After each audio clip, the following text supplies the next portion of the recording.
Good afternoon, everyone.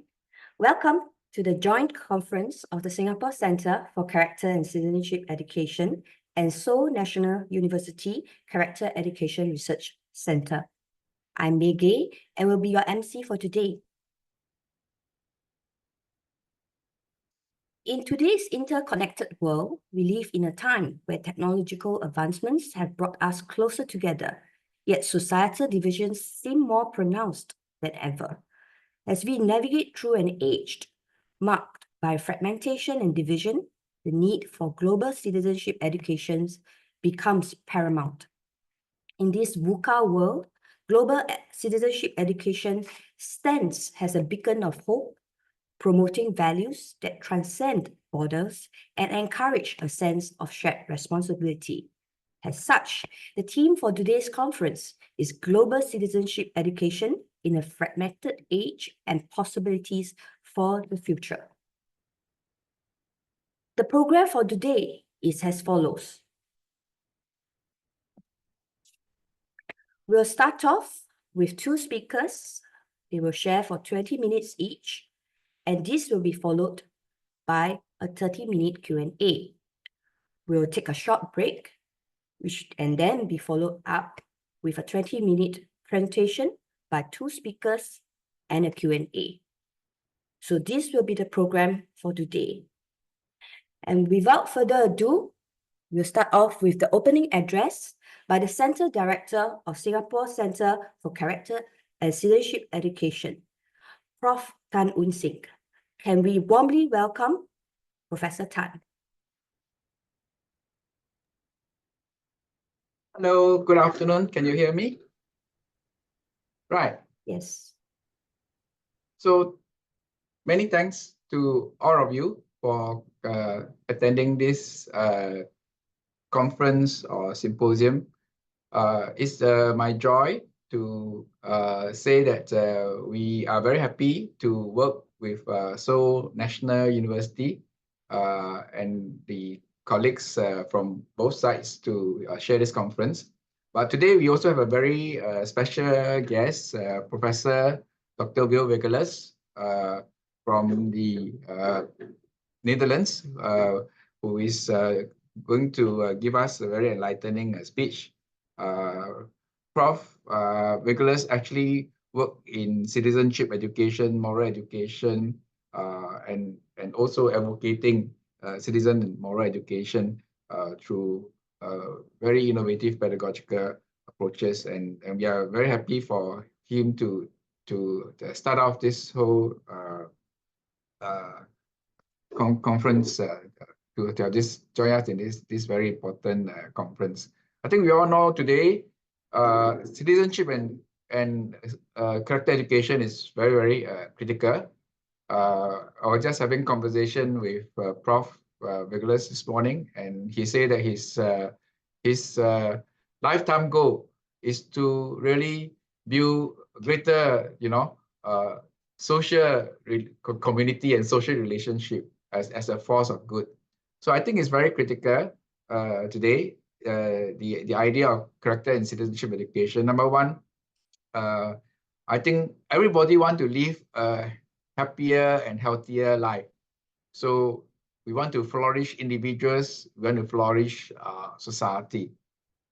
And as Maggie has introduced just now, today we live in a much more fragmented world, whether it be issue of trust, issue of integrity, information. I think we face many challenges in the social media.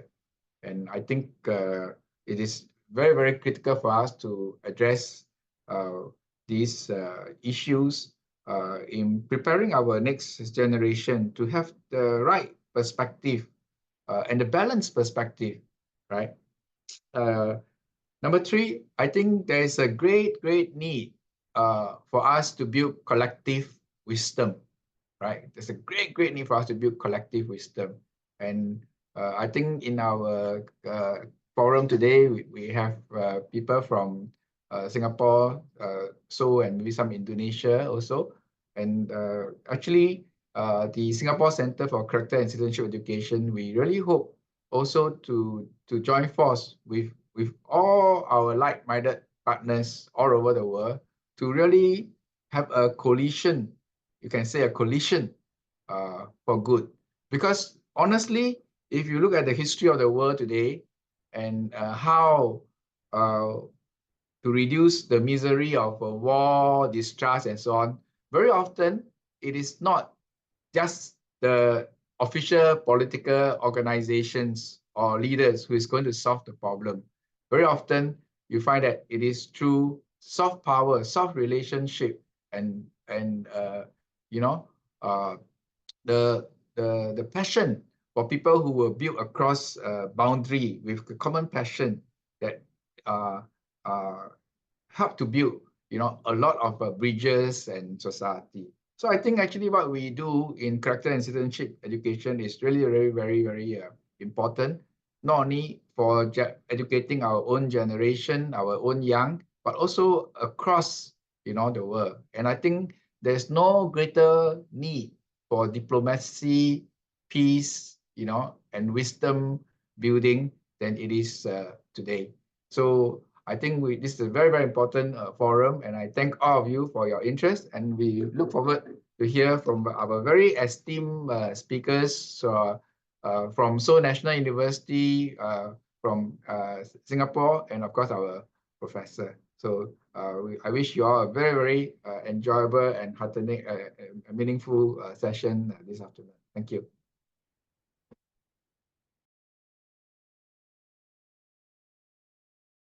Thank you, Prof. Tam.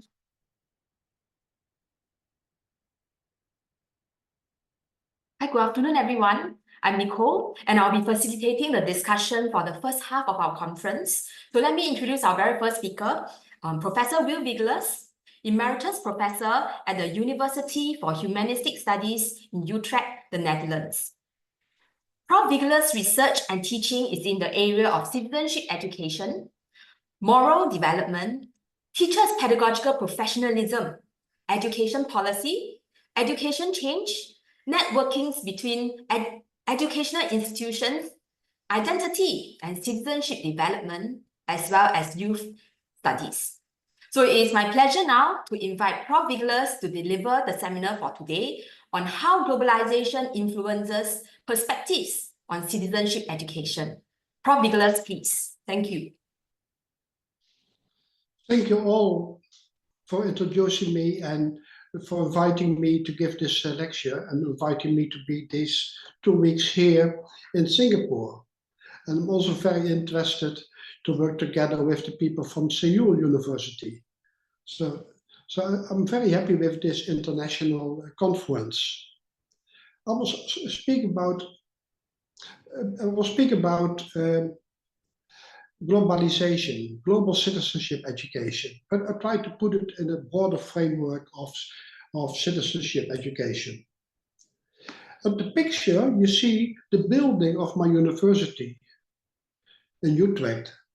And speaking about globalization is interesting to link that with this building, because this building has been built by a family that earned their money with the VOC, the East Indian Company from the Netherlands in the 17th and 18th century. And they earned their money in East Asia, Indonesia, Taiwan, Malaysia, Singapore, with trade. They paid something for it, but they became very rich, and that made what has been called the golden century in the Netherlands. And part of that was building houses like this. So globalization is not new. It has been here in the world for many centuries.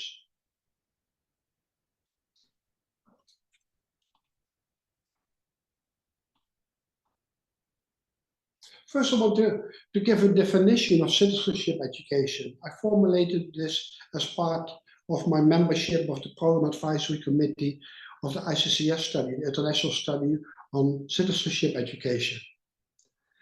Education for citizenship is about acquiring the abilities and attitudes necessary to participate in political and civic life on a local, national, and global level. So this is about participation.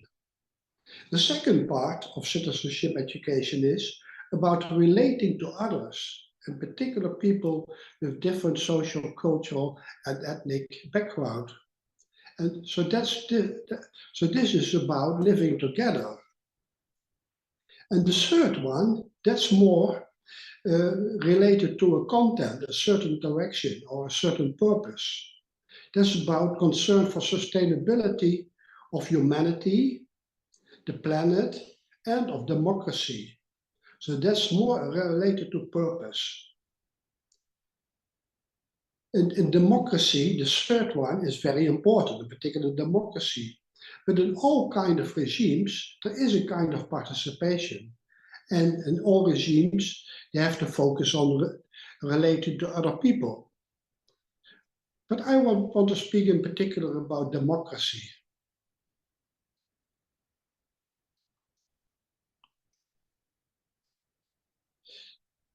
The concept of citizenship has been changed in the past decades. And I call this a deepening of the concept of citizenship. First, it was only formulated on the political level. It was about political life. But nowadays, it's also about social and cultural life, about how to live together, about what is our cultural heritage, what are important books, what is our language. So the social and cultural level has become part of citizenship. And recently, even our relationship with nature is part of citizenship education. So this is the process of deepening. And that means that citizenship is strongly focusing on the identity development of people, or you can say on the character development of people. Also, the concept has been broadening from the national to the regional and to the global level. Traditionally, the concept of citizenship was about the nation, the national level. Then became more, also the regional became more important. The best example is the European Union in Europe, but also the ASEAN collaboration here in this part of the world. And also then broadening the concept further, we speak about global citizenship nowadays. So the concept of citizenship education has become very large and including many aspects of life. This means also that nowadays there's a stronger link between moral education and citizenship education. Together, they try to influence identity development of young children, young people, and future citizens.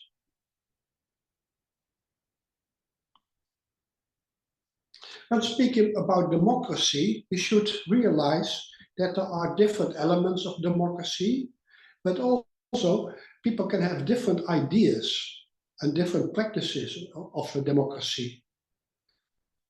The first point is, and that's very important in democracy, is freedom of speech, and that people have, to a certain extent, the possibility to develop autonomy. So freedom of speech and autonomy is a very important element of a democratic life. The second element is participation and engagement, active participation, active engagement in political life, in civil society, in the community. So that's part of a democratic way of life. The third element is deliberation, dialogue, consensus building. In that element, it's more about the dynamic. That's part of a democracy in which people together on all different levels of society try to have dialogues, have deliberation, and try to come to consensus. These are the three elements that are part of a democracy. But a democracy can also be larger, richer. And then it's also focusing on diversity and on making society more inclusive. And even it can go one more step further, and that a society really wants to work on social justice, reducing inequality, give everybody a real chance to participate in democracy. So we can have different ideas about democracy. That's very important to realize.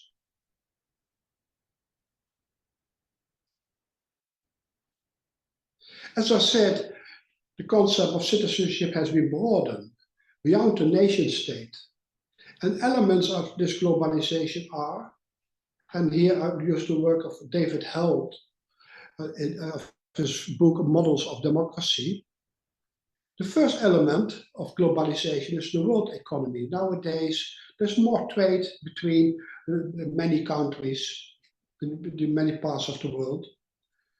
The second challenge of the national autonomy is the international political decision-making, in particular on the level of the United Nations, but also on the regional level like the European Union. So there is an international political decision-making that goes beyond the nation state. That's in the direction of globalization. And the third element, international law.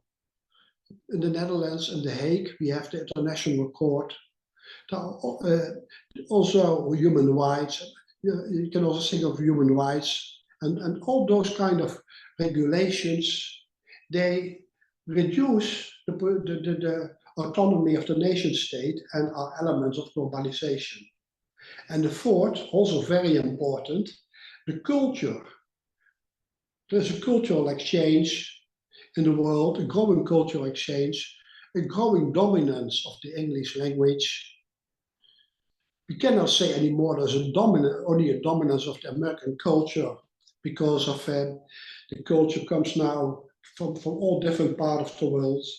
And I'm know a little bit about the music from Korea, who is also very popular in the Netherlands nowadays.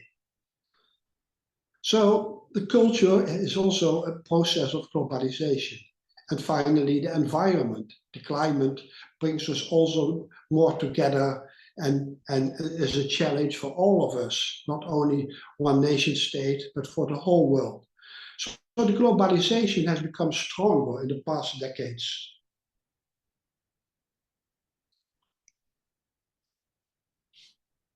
I want to speak a few words about how educational ideologies are shaping global society.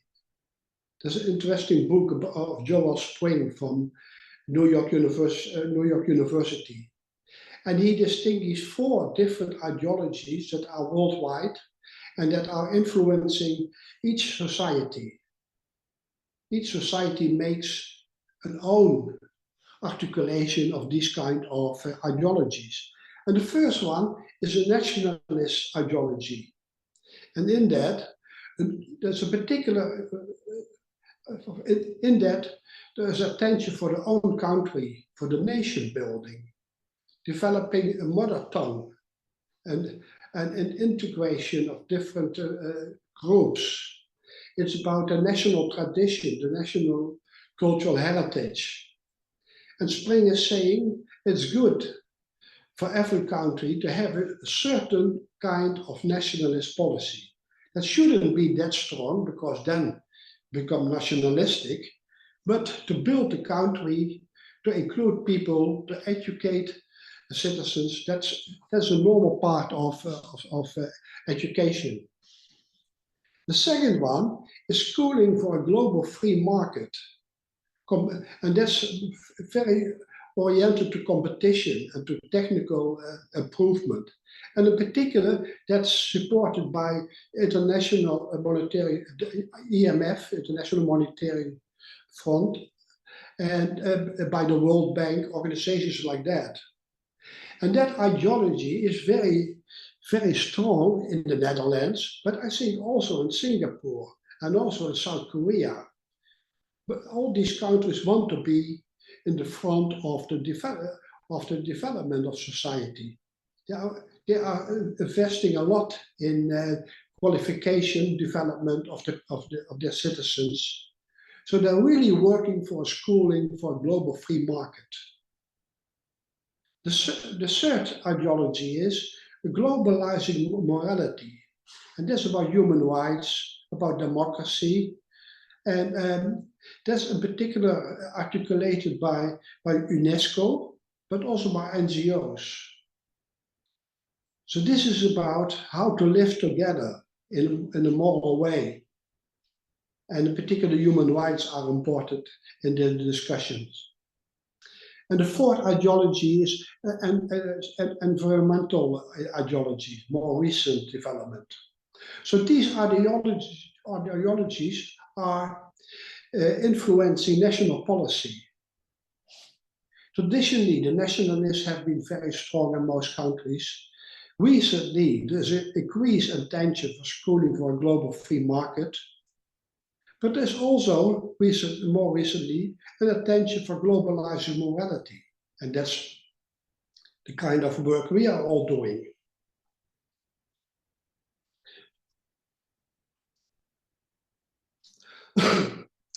I've done some research projects on global citizenship education, studying the literature, but also did some empirical studies. And after my theoretical orientation, I distinguished three different types of global citizenship. The first one is an open global citizenship, and that is a neoliberal market ideology of openness, open to the world, interested in other countries, in other cultures, and very market-oriented. It's not that easy to find real philosophers of this kind of global citizenship. Soros, he's a little bit in that direction. So this is an open global citizenship. The second one goes a little bit further. There's a moral global citizenship. It's about appreciating diversity, enhancing humanity, and taking care of the world. And this is a moral call for a better world for all of us. So this goes beyond the open global citizenship and is more moral. And this is articulated in particular by Martha Nussbaum, but also by other people. And for example, David Hansen of Columbia University, related to education. The third one is what I call a socio-political global citizenship. And that in this position, the more global citizenship has been criticized because they are saying it's not political enough. And global citizenship should also challenge the power relations and ask for social justice. So this is more oriented to change the political power relations. And that's in particular influenced by people like Paulo Freire and Chantal Mouffe. So these three types of citizenship I could distinguish in the literature. I made a kind of framework for it. So the open global citizenship is about knowledge, about other cultures, open attitude, the moral about value differences between individuals and groups, stimulating possibilities for human development, taking responsibility for the world and humanity, and realizing that there is a global and local component of moral global citizenship. And the social-political global citizenship that has more equal, that focusing on more equal social and political power relations. And as I said, inspired by, for example, Chantal Mouffe. You see the picture of her here.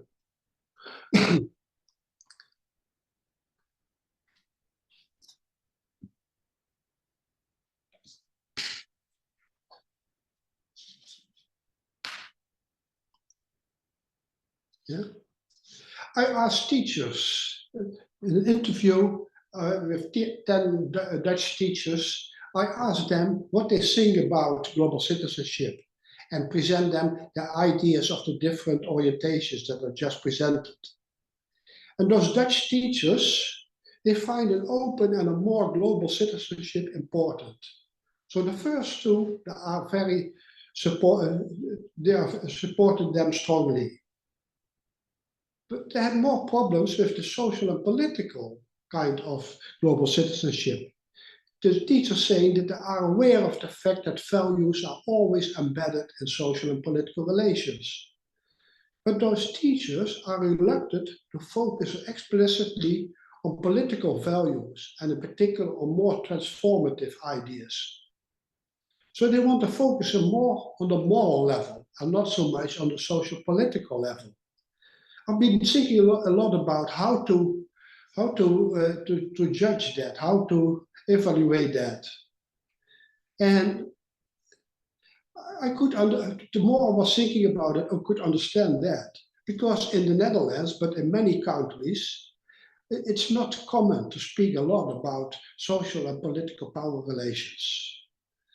That's not so much part of the formal curriculum, and also not so much of the practice in schools. So I can understand that individual teachers are not paying so much attention to social and political power relations.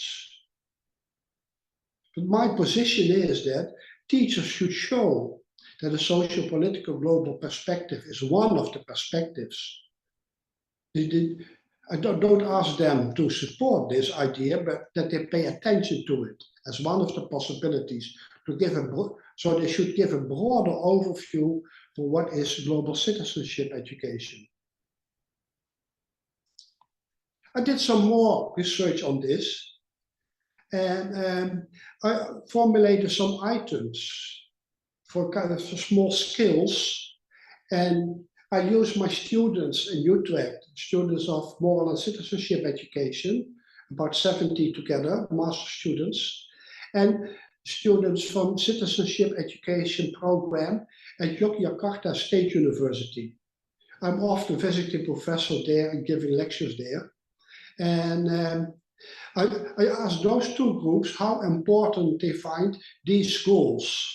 And here you can see how I operationalized the three different orientations on global citizenship. And you can also see that I articulated the social political more, inspired by the work of Paulo Freire. So the social political is, for example, I'm aware of social and political power relations in the global world. I want to strive for more equal social and political power in the global world. I support the struggle of underprivileged people to gain more power. So these are these goals. I formulated them as goals and asked to the students, do you find them important? How important do you find these for the students in secondary education? Interesting were the results. I couldn't find really differences between the Dutch and Indonesian students on the open global citizenship. Neither I could find for the moral, but I found differences for the socio-political. The Indonesian students, they were far more socio-political oriented than the Dutch students. They wanted to work more on those socio-political ideas than the Dutch students. The Dutch students wanted to stay more on the moral level. And the Indonesian students wanted to go beyond and also focusing on the socio-political level. I found that very interesting because it really shows, it depends on how you operationalize global citizenship, shows which group is doing better. So often many people think that the Western people are more global citizens than people from the global South, like Indonesia. And maybe the Western people travel more, but the Indonesian people, there are more. These two groups, but the Indonesian people, they were more politically engaged than the Dutch students. So this really shows how important it is to articulate real what you mean by global citizenship and global citizenship education. I think I have a few minutes left, so I want to try to come to an end. I did several studies for the European Parliament in studying how citizenship education has been implemented in the different European countries.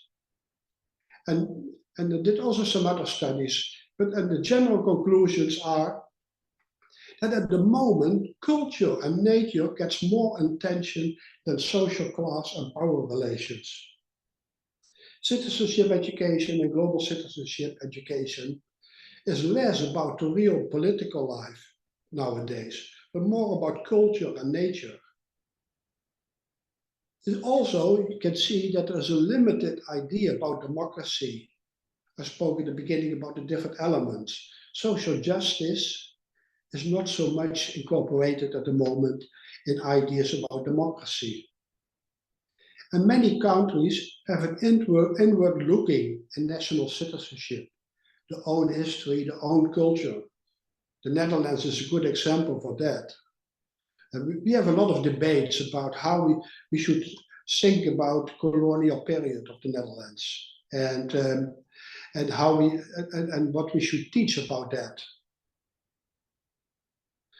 These researches also shows that global citizenship is strongly neoliberal. It is like Carlos Alberto Torres is saying, it's more about competition than about solidarity. And we also see that there is a growing inequality regarding citizenship, both in countries and between countries. And I said it already in the beginning, nowadays it's good that there is a lot of attention for sustainability, but we also should take care of the global developments. So these are all developments that are not very positive for supporting global citizenship. But I think, and like Megan was saying in the introduction of this conference, the world needs a more democratic global citizenship. So to conclude, I can skip this now. A pedagogical strategy in a critical global citizenship education. What does this mean for teachers? I think it's very important that teachers show different perspectives in all kinds of ways. But they also show that the political is one of the alternatives. So we shouldn't forget that the political is very important in citizenship education. That means that we focus on the values embedded in social and political power relations, without taking a strong political stance. It's very important for a democracy that teachers show different perspectives, gives students the possibility to articulate their own position, and therefore teachers should stimulating openness, dialogue, and valuing diversity. And I hope teachers care about the world, humanity, and democracy. Teachers can show their own values. I hope social justice. Thank you for your attention. Thank you, Prof. Veugelers. Yeah, thank you for sharing your analysis on how the evolving challenges of global citizenship education is currently, especially in a world that is more interconnected. You have also highlighted to us the importance of looking at the moral and social political dimensions of this piece of work that we are all engaged in. On this note, I will also want to highlight to all our participants that you may post the question that you have in the Q&A function of Zoom. So you will be able to see the button for Q&A. Please do feel free to post a question there. Next, we will have Associate Professor Suzanne Choo. She is the Head of Research in the Singapore Centre for Character and Citizenship Education. She is also a member of the English Language and Literature Department within the National Institute of Education. Prof. Choo's research area is in ethics and ethical criticism, Asian philosophy and educational implications, global citizenship education, literature education, and pedagogy. It is now my pleasure to invite Prof. Choo to deliver her seminar for today on competencies, capabilities, Cosmopolitan's virtues, the what and why of global citizenship education. Prof. Choo, please. Thank you. Hello, I hope you can hear me. Okay, give me a second as I share my slides. Okay, I hope you can see my slides. Okay. So good afternoon, everyone. And thanks to Prof. Veugelers for sharing.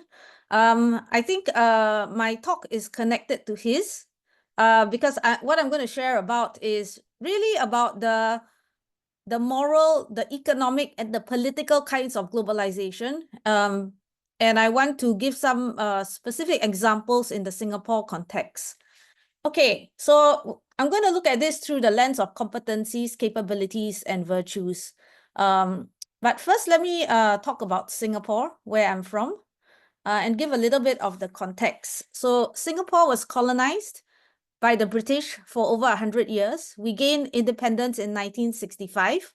And when we became independent, one of the government's key strategies was to establish Singapore as a global city.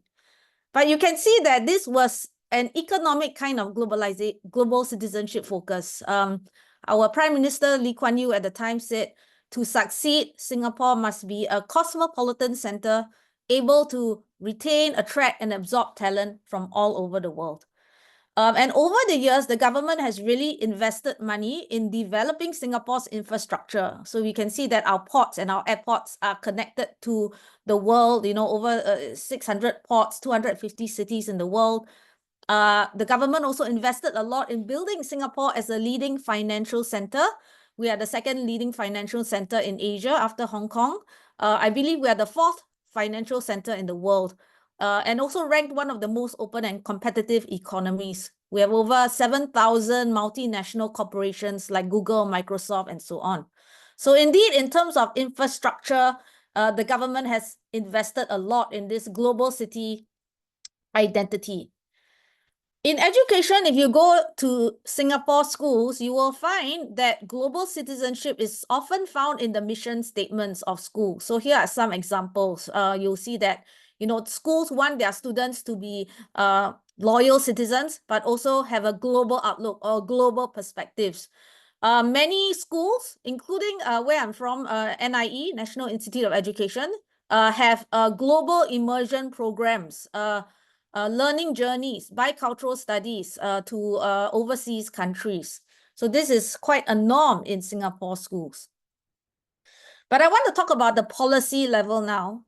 And one of the crucial frameworks that was introduced in 2010 is called the 21st Century Competencies Framework. If you can see the outer ring of the framework, you'll see that one of the key competencies is civic, global, and cross-cultural literacy.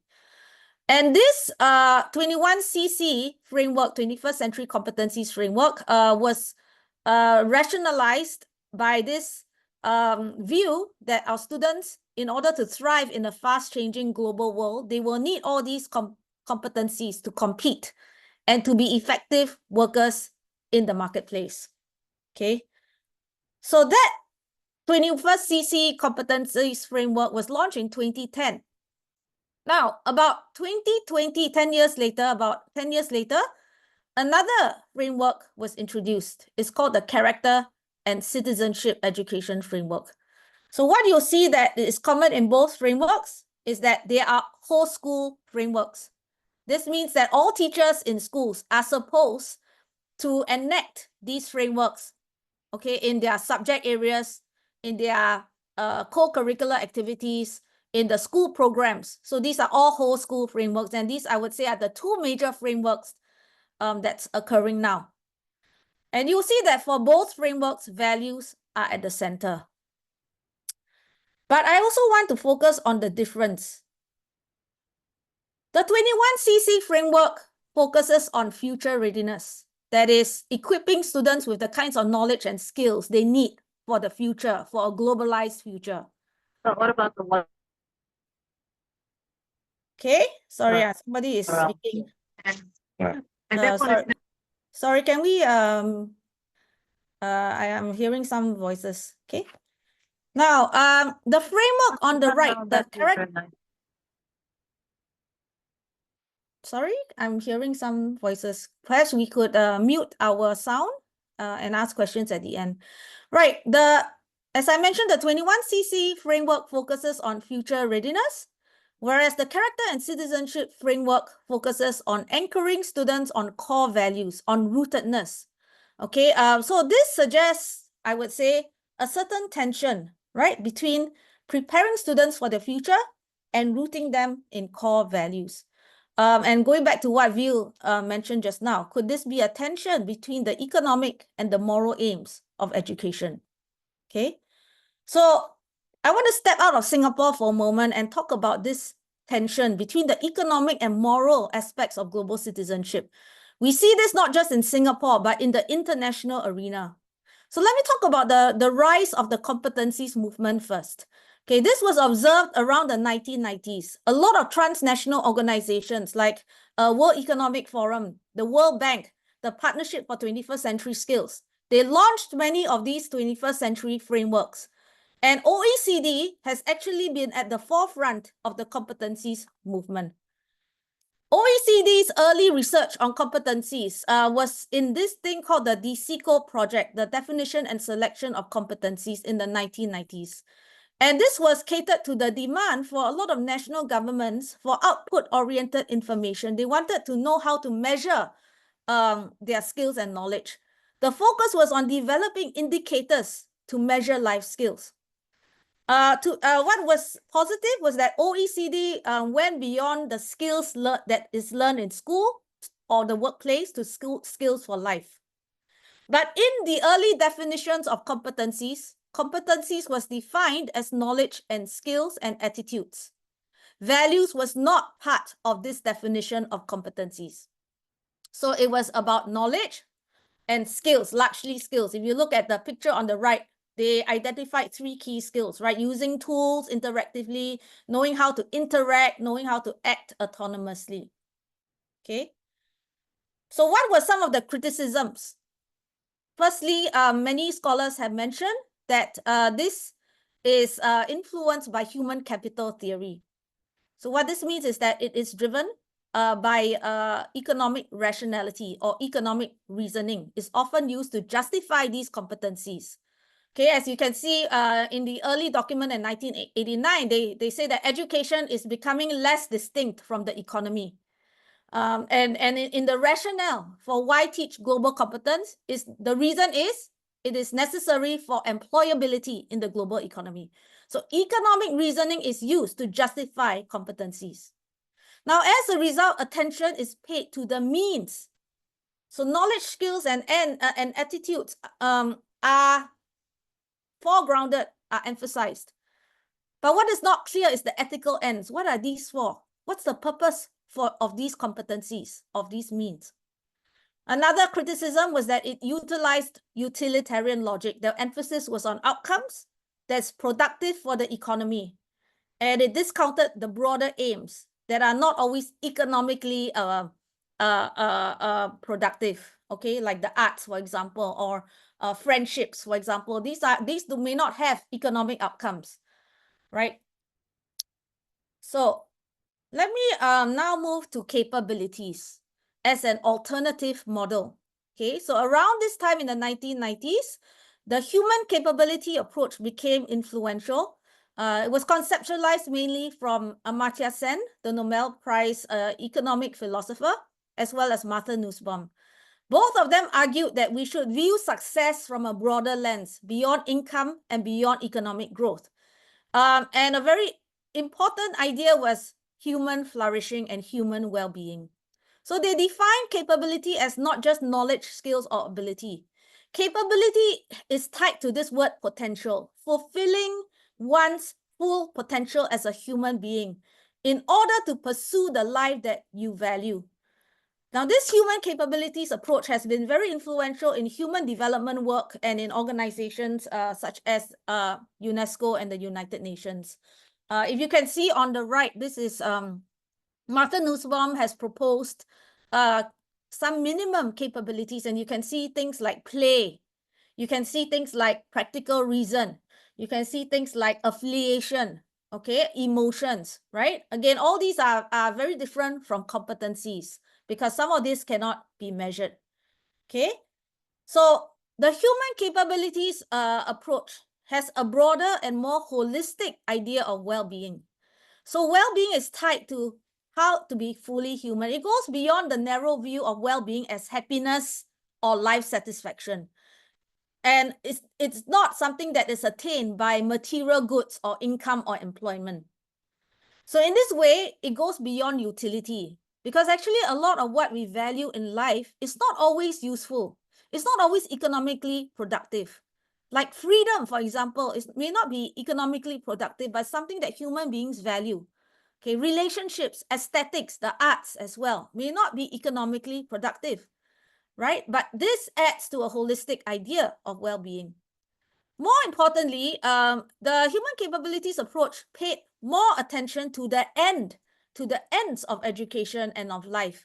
And they related to this to the Aristotelian idea of eudaimonia or human flourishing, where well-being enables an individual to flourish in order to pursue the life that he or she values. And competencies are important, but they are just a means to this end of flourishing. Another very important concept, and this is related to what Wiel said just now about politics, the social political. The human capabilities approach paid attention not just to the outcomes, but to the conditions that allow people to flourish. And they paid attention to social justice, the just systems, particularly three things that Amartya Sen highlights. In order for a human being to flourish, three things need to be there. Opportunities, freedom, choice, and agency. Because if you live in a system where you are told what to be, and then you don't have the opportunities to make informed decisions about who you want to be and what you want to be, what you want to pursue in life, and what you want to value. So opportunities, choice, and agency are crucial for flourishing. And education, therefore, plays an important role in broadening human capability, in broadening the opportunities that allow students to choose what they value in life. Okay, so as mentioned on the right, you see some of the reports by UNESCO through the ages. They have adopted many of the human capabilities language in their official reports. All right. Let me just give an example.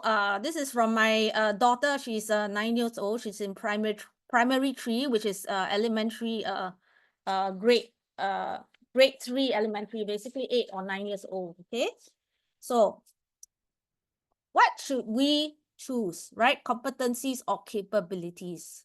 We have the competencies idea from OECD. We have the capabilities idea from UNESCO. I just want to give a practical example, okay? So here is a science paper, and in Singapore, students are introduced to science only in primary 3. And earlier on, she was given this worksheet, okay? So she did science for the first time this year, and this is the question in the worksheet. So here there's an experiment. There are 2 containers, okay, with a snail inside. Container A is sealed, right? And container B has holes. So the question is, which snail actually survived, right? That one she answered correctly. She said, container B survived longer. But the question B was, a month later, the snail in B also died. Why? Okay, so if you can see her answer, the teacher marked her wrong, okay, because she gave a very long answer, right? She said, the snail in B died a month later, you know, because living things need bigger spaces to move around. They need food, they need water. She did not have water, and the container may not be near where the window is. And she was marked wrong. The answer is simply the snail in setup B has no food and water. Now, if we emphasize competencies, then we can say competencies a competencies-focused education will teach students a way of responding. For example, in science, what is a scientific way of responding? So in science, students are taught this CRE method. You must give the claim, you must give a reason, and you must give evidence. So you can see right here, the teacher marked wrong because she didn't give the reason, the R. The reason is living things need food and water. So if you don't answer accurately and correctly, you don't demonstrate the competency, then you don't get the mark. So in such assessments, competencies are prioritized. Okay. What actually is marginalized? What is marginalized is things like the imagination, the things like curiosity, right? If you look at my daughter's answer, you'll see that, actually it is quite imaginative. She was talking about, where is this container being placed? Why doesn't the snail move around? Why doesn't the snail have space? She's thinking of possibilities that goes beyond what the examiner is looking at. So capabilities looks at more, what the students are curious about, their imagination. So if all we teach is about instilling competencies, right, to do well, to master certain concepts, then are we also marginalizing the capabilities of students, the capabilities of their curiosity, their imagination, their play, and other social aspects of life? Okay, so this is just an example.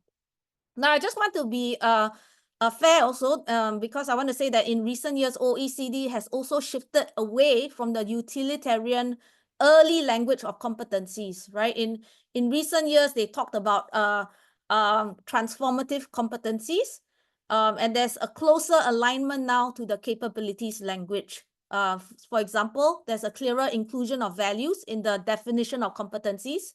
Values was not part of that definition in the earlier years. There's a clearer ethical end, the idea that students, need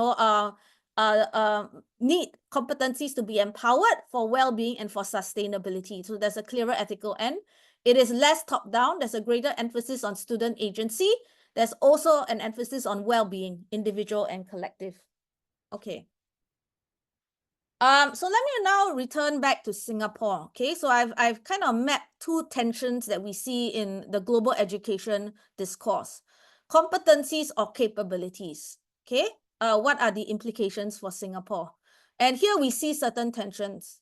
First, Singapore is a very small country. We have no natural resources. Human beings are the only natural resource. So as a result, the development of competencies will continue to be important. We cannot discount the importance of this economic idea of global citizenship.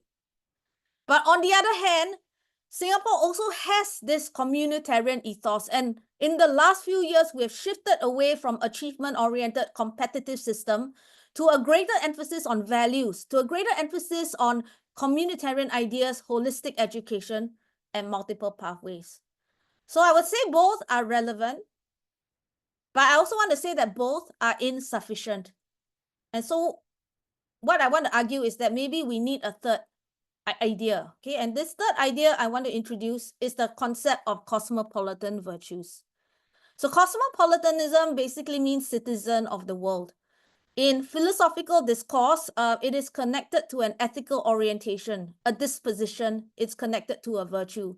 It's the virtue of being and living in which one is committed to the flourishing of others beyond oneself. If you can see the diagram on the right, this is the Confucian idea of cosmopolitanism, where you learn to be committed to others, first to your family, then your community, your nation, and then the larger world. Okay, so for example, some of the most popular quotes from the Analects was when someone asked, what does it mean to be humane? A humane person who wishes to steady himself helps others steady themselves. Because he wishes to reach his goal, he helps others reach their goal. So this is a collective idea of flourishing. It's not about the flourishing of oneself. It's about how oneself can flourish to help others flourish in the world. Another quote, one of the disciples asked about what is it to be humane, and the master says, love others. What does wisdom mean? It means to know others. Okay, and so there are others, but because of time, I'll just skip this. But this is a lovely quote from Mencius, who's a another Confucian scholar, right? And he talks about how the heart of compassion, the heart of propriety, wisdom, and duty is something that we all have and that we need to extend to others in the world.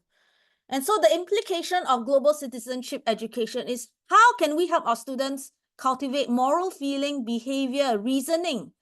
How can we help them expand to others, both in their society and in their world? And in this way, when we think about human flourishing and well-being, it is a broader concept than the individual. It must be cosmopolitan. It must be continually expanding. Okay. I talked about Confucius, but I also want to mention that this idea is found in a lot of Asian philosophers and religious thinkers. Okay, so for example, Jesus talked about the greatest commandment being to love God and to love our neighbor as ourselves. The medieval Muslim philosopher Al-Farabi talked about the flourishing of societies has to be multicultural, where everyone learns to cooperate with one another.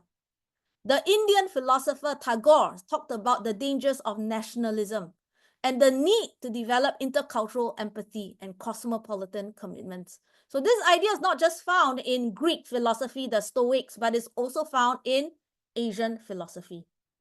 Okay.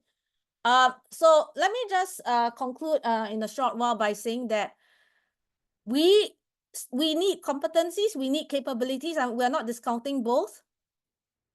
In one way, competencies are necessary in a small country like Singapore, where education should continue to equip students with knowledge, skills, attitudes, and values to thrive in future environments that are globalized. This includes traditional and new literacies, cognitive and social emotional competencies. But this is not enough. Competencies are just a means, right? Capabilities are still important as well, because we want a broader understanding of success, right? So education should also support individual well-being and full human development. We need to pay attention to the conditions that allow students to flourish, especially does our education system provide opportunities, choice, and agency that allow students to reach their full potential, to pursue their interests? Does our education system allow opportunities for imagination, for play, for social development, for intellectual growth, for intellectual curiosity, right? These are essential for the development of a person's potential. But these two are not enough. I would say cosmopolitan virtues are important because they provide direction to competencies. Without cosmopolitan virtues, an emphasis on 21st century competencies would be destructive. That is, we can create scientists, we can create geniuses and innovative people, but if they are not grounded on cosmopolitan virtues like empathy, respect, hospitality, concern for justice, then they can innovate, but they can create things that destroy the world. So therefore, competencies need to be undergirded and directed by cosmopolitan virtues. The same for capabilities. While we want our students to flourish individually, that is also not enough, right? We want to give a purpose behind that flourishing. So an individual's subjective well-being needs to be expanded to the idea of community well-being. And this provides the ethical purpose behind what we mean by the individual flourishing. Okay. So this is to conclude. I want to say, let me go back to Singapore. Singapore's global citizenship education continues to negotiate these tensions. And this is part of this negotiation will be a continual process of dialogue between policymakers, researchers, educators. So we need to constantly think about how do we negotiate between the future-oriented competencies and historical rootedness to communitarian values. How do we negotiate between economic pragmatism and value centricity? And how do we negotiate between criticality, agency, and social justice, which we want, as well as communitarian harmony, which is essential to the shared values of Singapore? The current concept that we are exploring at SCCE is the idea of a character-oriented citizenship education, where civic identity and engagement, including criticality, is grounded on cosmopolitan character virtues, especially drawn from Asian philosophy, this idea of harmony as a meta virtue, and the associated virtues of harmony, which are respect for others, moral sensitivity, empathy, integrity, truth, and a concern for justice. So this is the current ideas that we are exploring at our center. What would it mean for a character-oriented citizenship education? All right, these are my references. And if anyone is interested, part of this talk comes from an article on global education in teacher education. And this is my email and website address. Okay, thank you very much. Thank you, Prof. Choo, for offering us a frame to think about global citizenship education by contrasting human capital, human capabilities, and cosmopolitan's virtues. I think the emphasis that you have spoken about on the need to be grounded in virtues for the flourishing of not just self and others, as well as the examples that you have given in how Singapore navigates this tension, offers us much to think about. And I also want to highlight again our first speaker, Prof. Veugelers, who has spoken a bit about the influence of globalization on citizenship education. So at this point in time, I would like to open the space to all our friends who are with us online for questions and answers. May I invite the first question, please? Would anyone, you may be able to raise your hand or just unmute yourself and speak into your mic. You are able to unmute yourself at this point in time.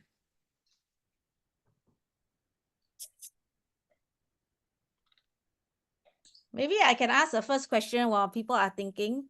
I would like to ask Prof. Veugelers, thank you for your presentation. It was really very enlightening. This idea of political global citizenship, I would like to ask your thoughts about how old do you think students should be in being introduced to political global citizenship. And one reason I ask this is because on social media, actually, students are already very engaged on political matters. But do they have the maturity at very young ages? For example, they may not have the context, the knowledge, right? So for example, say climate change, right? They might read something on social media, or their friends send them something on a chat group, and you know it's easy for them to respond, but they may not have the historical, the political, the cultural background to be able to respond in a more holistic way. So I'm just wondering how old do we introduce political global citizenship, the critical social justice kind of approaches? What kinds of scaffolding do we need for younger learners who may not have that kind of maturity or the historical knowledge to grapple with social justice issues? Thank you for your question. It's an important issue. And I want to refer to a recent discussion I had with David Hansen of Columbia University in New York. And he wrote an extended review of my latest book, in which I criticize a cosmopolitan position. And because I'm arguing that the cosmopolitan position doesn't give enough attention to the struggle, to change, to more equality, and in the discussion with David Hansen, it became clear that I was appreciating more the moral position of David Hansen, and David more my social-political position. We saw that both are needed. And David said it very well, that the moral cosmopolitan position is more an ideal situation. And the social-political pays also attention to how to reach that ideal situation. That discussion that has been published now in the Journal of Moral Education made me very clear that we need both. the moral, the cosmopolitan position, but also the social and political. How we can change the world. And coming to your question about the age of students, I think very essentially in my approach is that we try to learn children as much as best to look from different perspectives to issues. And then also that they make choices, and those choices that are often based on moral values. And part of that analysis of perspectives is look what is the social context of that, and that can be related often to socio-political situations. For example, when young children are in a school that it has a very homogeneous population, they can ask why there are not so many students from other cultural backgrounds. And that thinking about that question, that relates a lot to socio-political organization of education. So I think already at quite a young age, we can speak about socio-political aspects. And the political is also in very small issues in daily life. I really like the quote of John Dewey that we must consider democracy as a way of life, in which we celebrate the different elements of democracy that I was speaking about in our daily life. I hope this helps a little bit. Yes, thank you. Thank you. Very, very enlightening. Thank you. Thank you. Would anyone like to ask another question? I think there are some questions in the Q&A. Yes. I noticed that one of our colleagues unmutes herself just now. Would you like to ask the question before I go on to the Q&A segment in the chat? Okay, then Joel, would you like to ask, or I read it out for you? Yeah.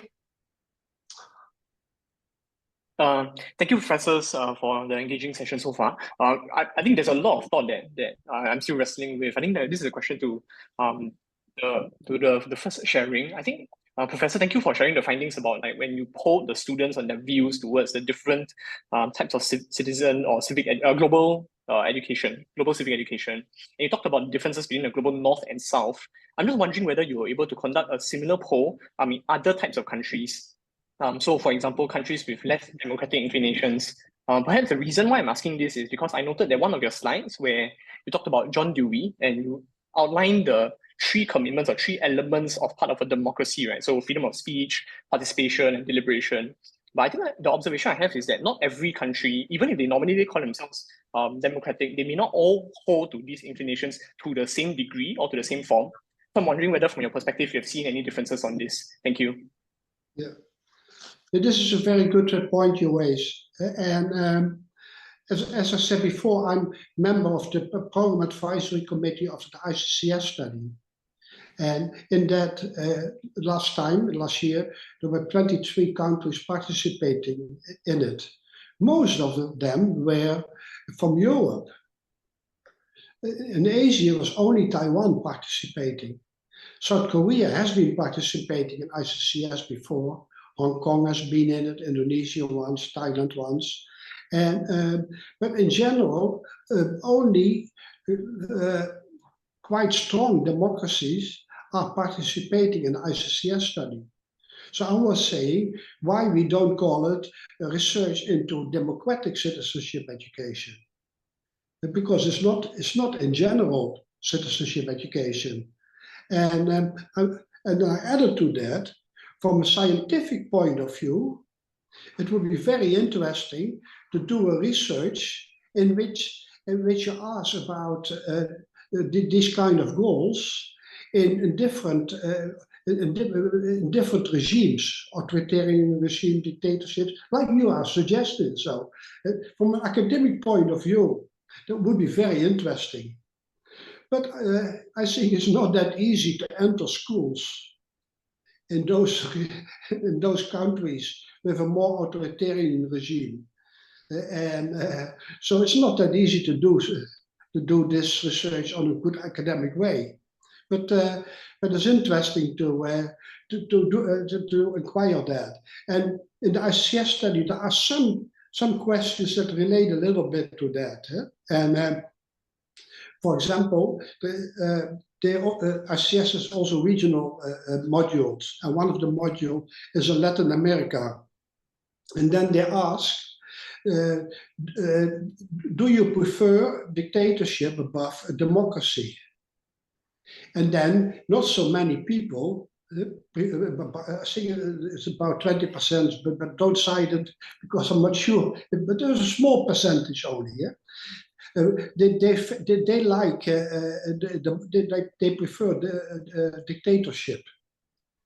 But when another question was, if dictatorship brings more economic welfare, do you accept then dictatorship? And then nearly half of the respondents wanted to have a dictatorship, if that brings economic welfare. So sometimes we can touch a little bit to your question, how less democratic societies are, or how in less democratic societies people are thinking about citizenship. Yeah, but most of the research on citizenship is about democratic citizenship. And I love democracy, and I want to make it stronger. As you could hear in my talk, I try to really change it and making it more social justice. But accept already that not all the countries are already there.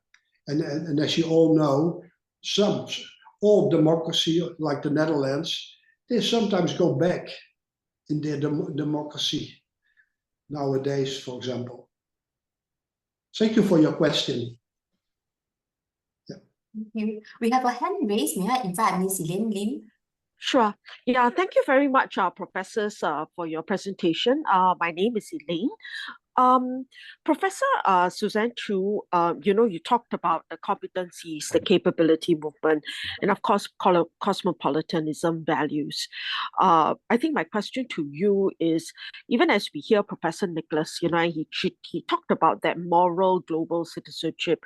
What are your views, right, in terms of how do we go about sense making cosmopolitan values vis-a-vis, say, moral values? The reason why I'm asking that question is that even in the context of the enhanced 21cc competency framework in MOE, what is fundamental and core is the values, right? And quite a lot about the 6 values that are currently featured have, yes, a rather strong moral tone, to it for decision making, for the development of character. But even as we look at the 21st century competencies, we also recognize the need to focus the development of that child, in terms of the personhood of that child. Hence the emphasis on the social emotional awareness. And I guess the way we are trying to make sure that we don't just focus on the economic kind of intentionality, right, to the purposes of education, is the way we are trying to frame the desired outcomes of education.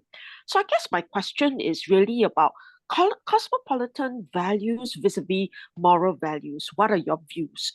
My second question, which really is to both Professor Suzanne Choo and Professor Nicholas, is this: in your work of various international systems, there has always been a tension between the notion of citizenship education that goes across the curriculum and citizenship education that is more subject-based. Yeah, I'm wondering whether both of you have any views pertaining to effective designs, of curriculum that can actually provide a more synthesized yet connected to the child's lived experience. Like, for example, in the context of Singapore, we are actually managing the tension between both. So we have subject-based curriculum, like CCE, like social studies, but yet at the same time, the values, the E21CC, as well as social emotional learning and desired outcomes of education are also intentionally developed across the different academic subject. But there is always that tension because in terms of ensuring a certain holistic experience for the child. Yeah, your views, please. Are you starting, Suzanne, or shall I start? Up to you. Do you want to start first? I can start. Sure. Coming back to the last question, what works? So, what are effective approaches of citizenship education? And in most research, there is one variable that often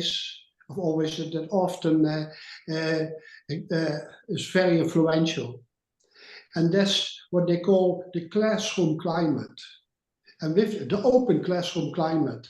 And that means that there is a lot of discussion in the classroom, a lot of dialogues, that students have the possibility to think about different topics and to present their ideas and to discuss with each other about that. So that open classroom climate is the most significant factor in citizenship education. For example, the ICCS study shows that, and a recent report of the National Academy of Education in the United States, report by Carol Lee, gave a very good overview of a lot of projects, research on a lot of projects, and they come to the same conclusion, that the open classroom climate, with a lot of discussion, with a lot of dialogues, possibilities, that is most important factor in the effectiveness of citizenship education. And the second aspect that is often seen in research, that's what is called, and also I know in Singapore you speak in that way, the whole school approach. That it's not only a specific subject, but also integrated in other subjects, that there is attention for the classroom climate, that there is attention for the school culture, the way the students formally and informally live together and work and live together with the teachers and work together. So the school culture of the whole school approach, that's also very important. And last but not least, the school culture itself is so important. How people can live together in the school, including, for example, the moral example of the teachers. And often people are speaking about the diversity of the school, of the students, but also the diversity of teachers is important. Teachers from different gender, different ethnic groups, different religions. It's very important that students get acknowledged with people from different backgrounds. So the diversity is also very important if we speak about effectiveness of citizenship education. I hope this helps a little bit. And now the floor is to you, Suzanne. Yes, thank you. Maybe I want to address the first question, but before I want to address the first question, I want to talk about this idea of values first. And maybe this is where Wiel and I can have a further discussion on this, because to me, I see values as also ideological. So Yeah. values are constructed. I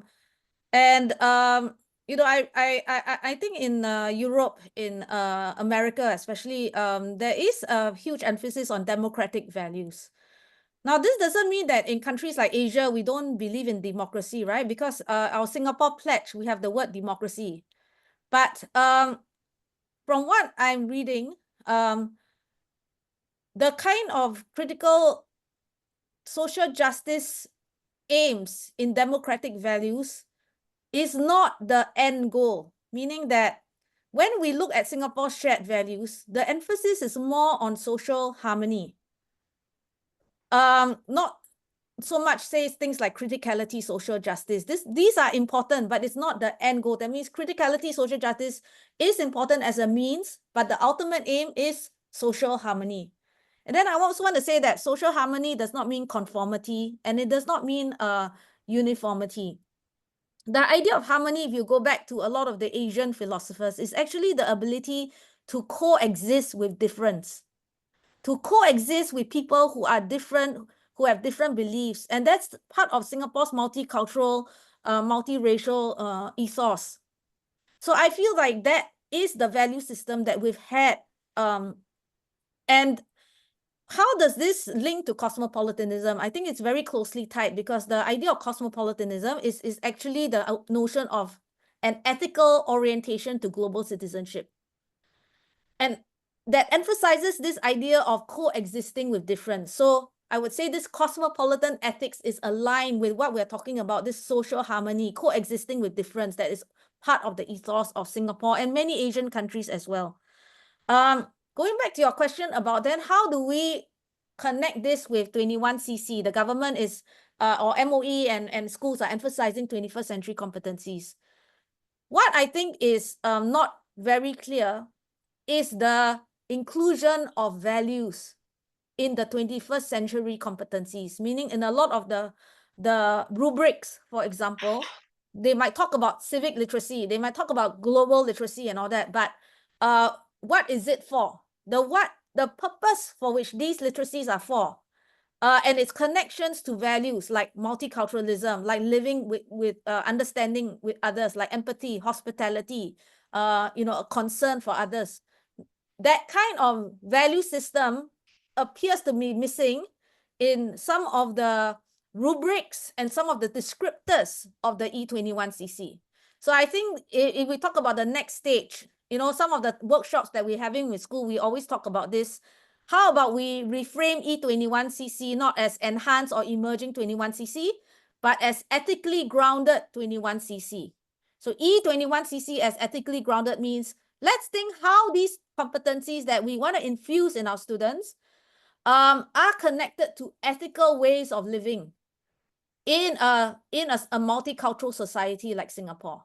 So if I want to talk about criticality, critical thinking as a competency, how can I use that, right, to foster dialogue, okay, that helps me understand someone who is different from myself?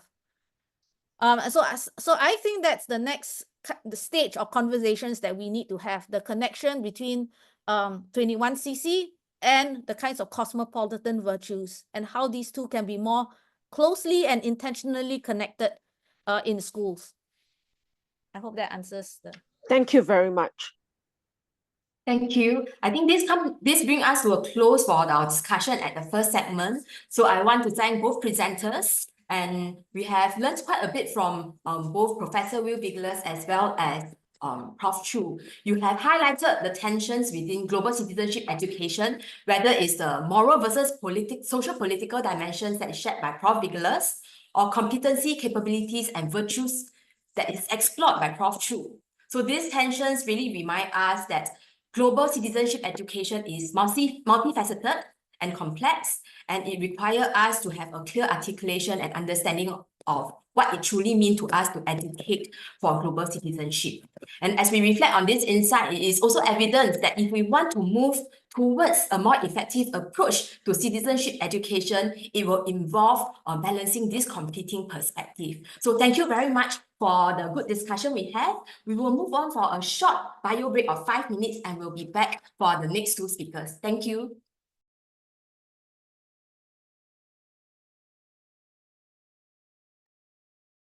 Welcome back from the break. Now we'll start with the second half of this seminar. I'm most happy to introduce to you Professor Hyung-Yo Kim. Okay, Professor, I must confess I have been practicing this since last night, and if I got it wrong, I seek your forgiveness for this. Professor Kim is from the Department of Ethics Education at Seoul National University. Her research interests include comparative education, citizenship education, and moral and ethics education.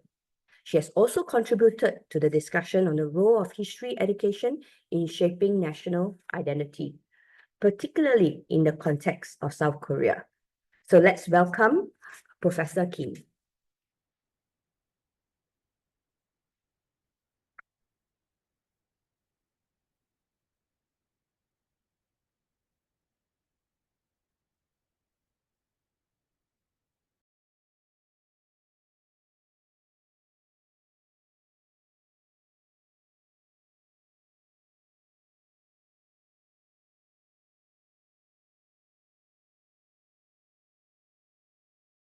Okay, could you hear me? Okay, thank you. Okay, just please give me a moment just to share this PowerPoint.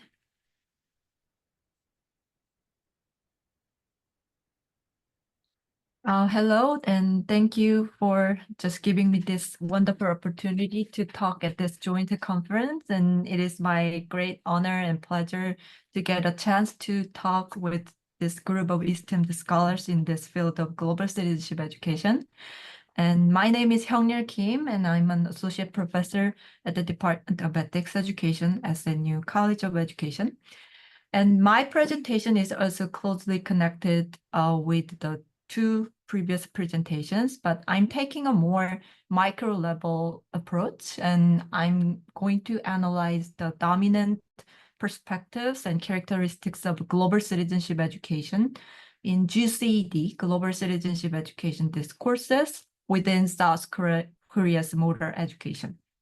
For this purpose, I'm analyzing South Korea's second modern ethics education textbooks. And in today's interconnected world, being a global citizen is easier than ever. And for the purpose of this talk, I'm defining global citizenship as the idea that one's identity transcends geography or political borders. And also, I'm defining global citizenship education as deliberative effort to foster such global citizenship in the era of globalization. And according to the definition of UNESCO, GCED is about teaching and learning to become global citizens who share one planet or living together peacefully. But as you know, then global citizenship and global citizenship education are not novel concepts. They are not new concepts. But why are they being so heavily emphasized in academic and educational field these days? There might be many reasons behind this phenomenon, but one reason might be that global challenges such as climate change, inequality, and pandemics have become more pressing than ever. So that's why we need global citizenship and global citizenship education now in these days. So in this context, global citizenship education can be seen as a way to promote a broader sense of inclusion in a global community facing common challenges, and also as a means to promote a collective urgency to address those challenges. However, the proliferation of diverse conceptions of global citizenship and global citizenship education has produced ambiguities and confusion in the use of the terms, which are even further complicated by local context. To address these ambiguities, many scholars, including Professor Veugelers, have attempted to categorize various approaches to global citizenship and global citizenship education. Then here are some examples. And here you can see the famous Andreotti's dichotomous approach to global citizenship education. Then she distinguished between soft versus critical approaches. Andrea Lee argued that GCED should adopt a more critical approach, enabling learners to recognize power imbalances and structural inequalities, rather than taking a soft approach that merely promotes tolerance or highlighting the need for aid to developing countries. Building on this dichotomous distinction, Schultz, in 2007 study, identified the 3 different models of GCD: neoliberal, radical, and transformative. In a similar vein, Biesta, in his 2009 study, classified the GCD into 3 different types: qualification, socialization, and empowerment, each linked to different educational goals. In Korea, Chung and Park proposed 3 perspectives of global citizenship education that are prevalent in educational settings: competence-based, modal, and critical, that parallel Biesta's 3 models.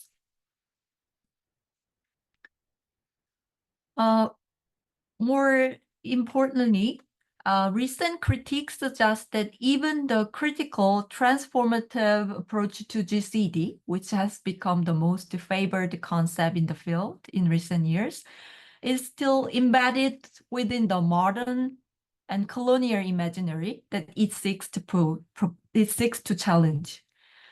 For instance, despite its effort to confront Eurocentrism, the alternative values that critical approach to global citizenship education promotes often remain Western-centric. In this context, scholars like Pais Costa, in their 2020 study, argue that as long as GCD discourse is shaped within Western academia, it ultimately reinforces the Western-centric world order. So in this context, in response, the post-critical approach calls for a more fundamental ontological shift in learners' ways of being, rather than focusing just on epistemological changes. So in summary,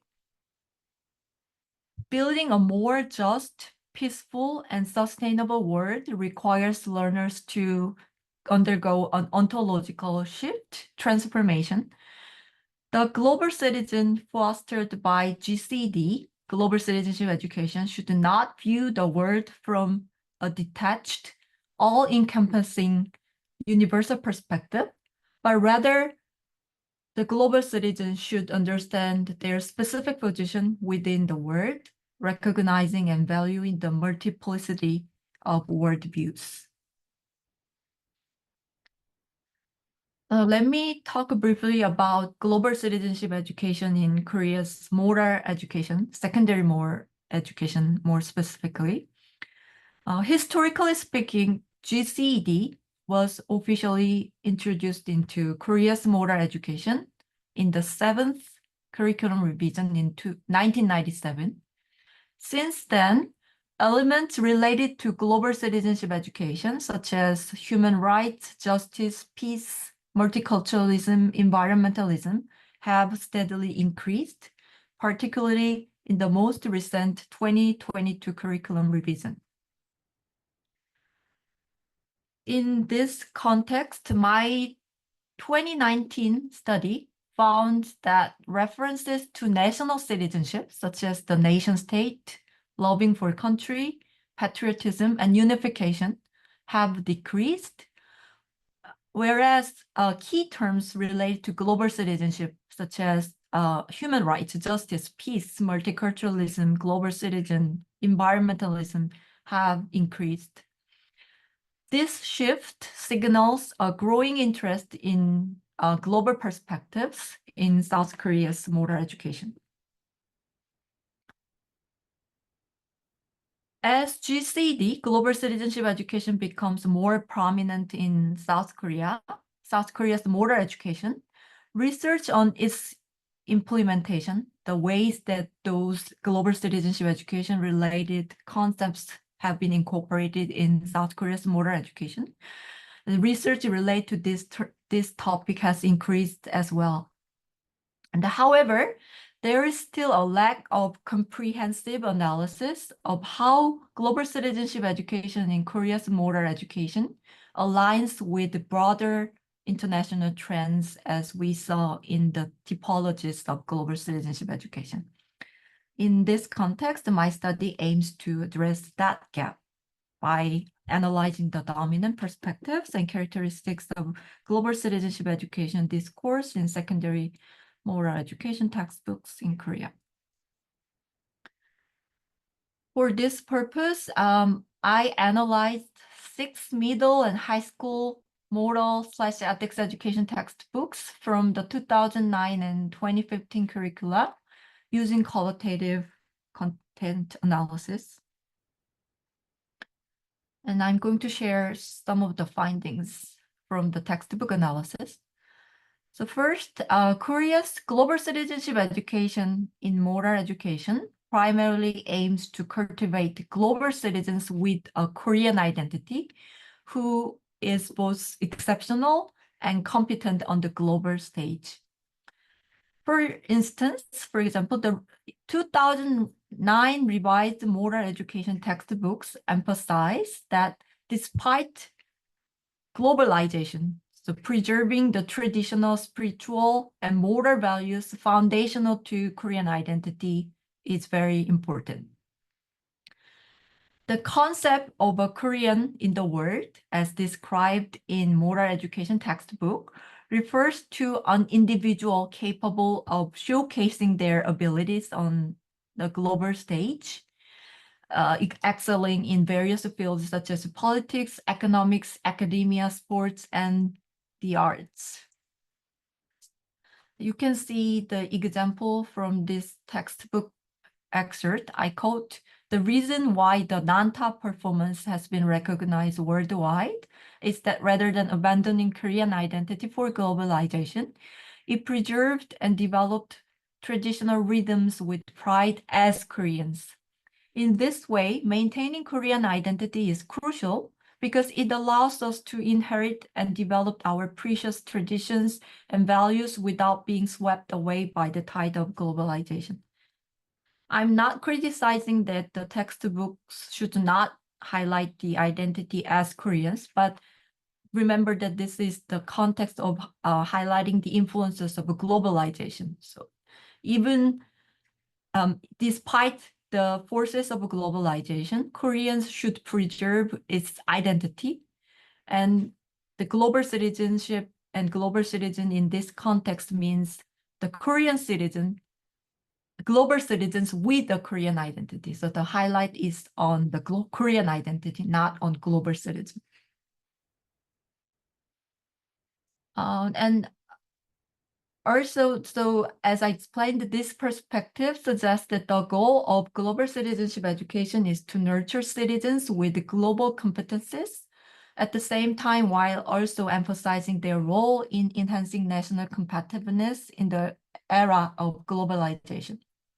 As a result, global citizenship education in Korea's secondary moral education tends to adopt a competency-based and nationalist approach. However, since the 2015 revised curriculum, greater emphasis has been placed on the identity of a global citizen, rooted in the interconnectedness of the global community. As I explained, these paragraphs introduced the globally successful case of the non-top performance, showcasing how its success has elevated Korea's status on the world stage. So this reflects a typical nationalist approach, emphasizing the pride of Korean citizens excelling internationally. Second, Korea's secondary moral education aims to cultivate global citizens who embody values such as compassion, solidarity, commitment to peace, and tolerance. And I would argue that this is an inevitable aspect because moral education primarily focuses on cultivating moral values in learners. But moral values like humanity, solidarity, and a consciousness for peace are treated as essential competencies that a global citizen should possess, often referred to as moral competencies. In this context, issues such as hunger and poverty are primarily framed from a humanitarian perspective. And the idea here is that we who possess universal humanity, altruism, and a sense of responsibility should address these problems in developing countries, which are seen as their problems. And this perspective reveals a paternalistic view that marginalized and others the problems of hunger and poverty. So the problems of hunger and poverty, then they are their problems, not our problems. Then you can see another example from the textbook. The person felt a sense of responsibility for the problems faced by children living on the other side of the world. So in this way, fundamentally, South Korea's moral education reflects a soft approach to GCD, framing hunger and poverty as global issues resulting from a lack of development, education resources of the developing countries. Next, global issues in South Korea's moral education textbooks are often very abstract, so they are presented in an abstract manner, with examples predominantly drawn from other countries rather than focusing on more concrete or locally relevant concerns. As a result, GCD becomes disconnected from the learner's real-life context, thereby limiting their ability to help students understand their position and their actions within a global framework.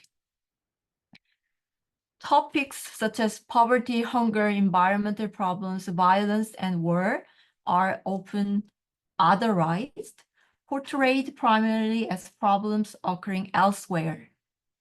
For example, discussions on wars or conflicts that threaten global peace and justice often focus on situations in other nations rather than focusing on situations in our countries. This approach risks leading learners to view global challenges such as world peace and international justice as abstract and external concepts, thereby fostering a passive, contemplative attitude toward those global issues. Lastly, as the post-critical approach to global citizenship education suggests, global citizenship education in Korea's secondary moral education often reproduces modern and colonialist imaginaries. This is evident, for example, in how issues, as I already explained, how issues like hunger and poverty are framed through the lens of the white man's burden. It suggests that citizens of developed countries have a responsibility to address problems like hunger and poverty in developing nations. This colonial and salvationist view divides the world into two parts, the wealthy developed countries and poor developing countries, emphasizing the duty of the former to solve the issues faced by the latter. And this perspective is clearly reflected in the title of the subsection in the 2009 revised textbook Life and Ethics. The title of the subsection is The Duty of Aid from Wealthy Countries to Weaker nations. So around the world, I quote, there are weaker nations suffering from poverty. To solve the poverty issues in these countries, aid from wealthy nations is necessary. And humanity must address wealthy nations, including us, should show interest in providing aid and cooperating. In more recent textbooks, however, have begun to adopt a more critical approach to GCD, emphasizing the identification of root causes of global issues within an unequal global system and promoting deeper reflection on those problems. And you can see this example from this excerpt. I quote, "We now live in an era of globalization where competition and interaction can occur freely across national borders. Globalization can provide opportunities for shared prosperity, such as creating more jobs in developing countries, and can facilitate joint efforts to address global challenges like environmental issues. However, it also exacerbates problems like the wealth gap and extreme poverty between countries with and without capital and technological resources. This shift suggests that Korea's secondary school moral education has, although partially, started to incorporate the critical perspective and political perspective in Professor Veugelers and Professor Suzanne Choo's terms, guiding learners to recognize power imbalances and structural inequalities while striving for a more just society. Let me conclude this presentation. And the discourses on GCD in Korea's secondary moral education textbooks generally adopts a soft approach and reproduces the modern and colonial imaginaries as criticized by the post-critical approach to global citizenship education. But at the same time, the recent textbooks also show some effort to break away from this trend. Based on these findings, I conclude this presentation by offering some future suggestions for global education, citizenship education in Korea's moral education.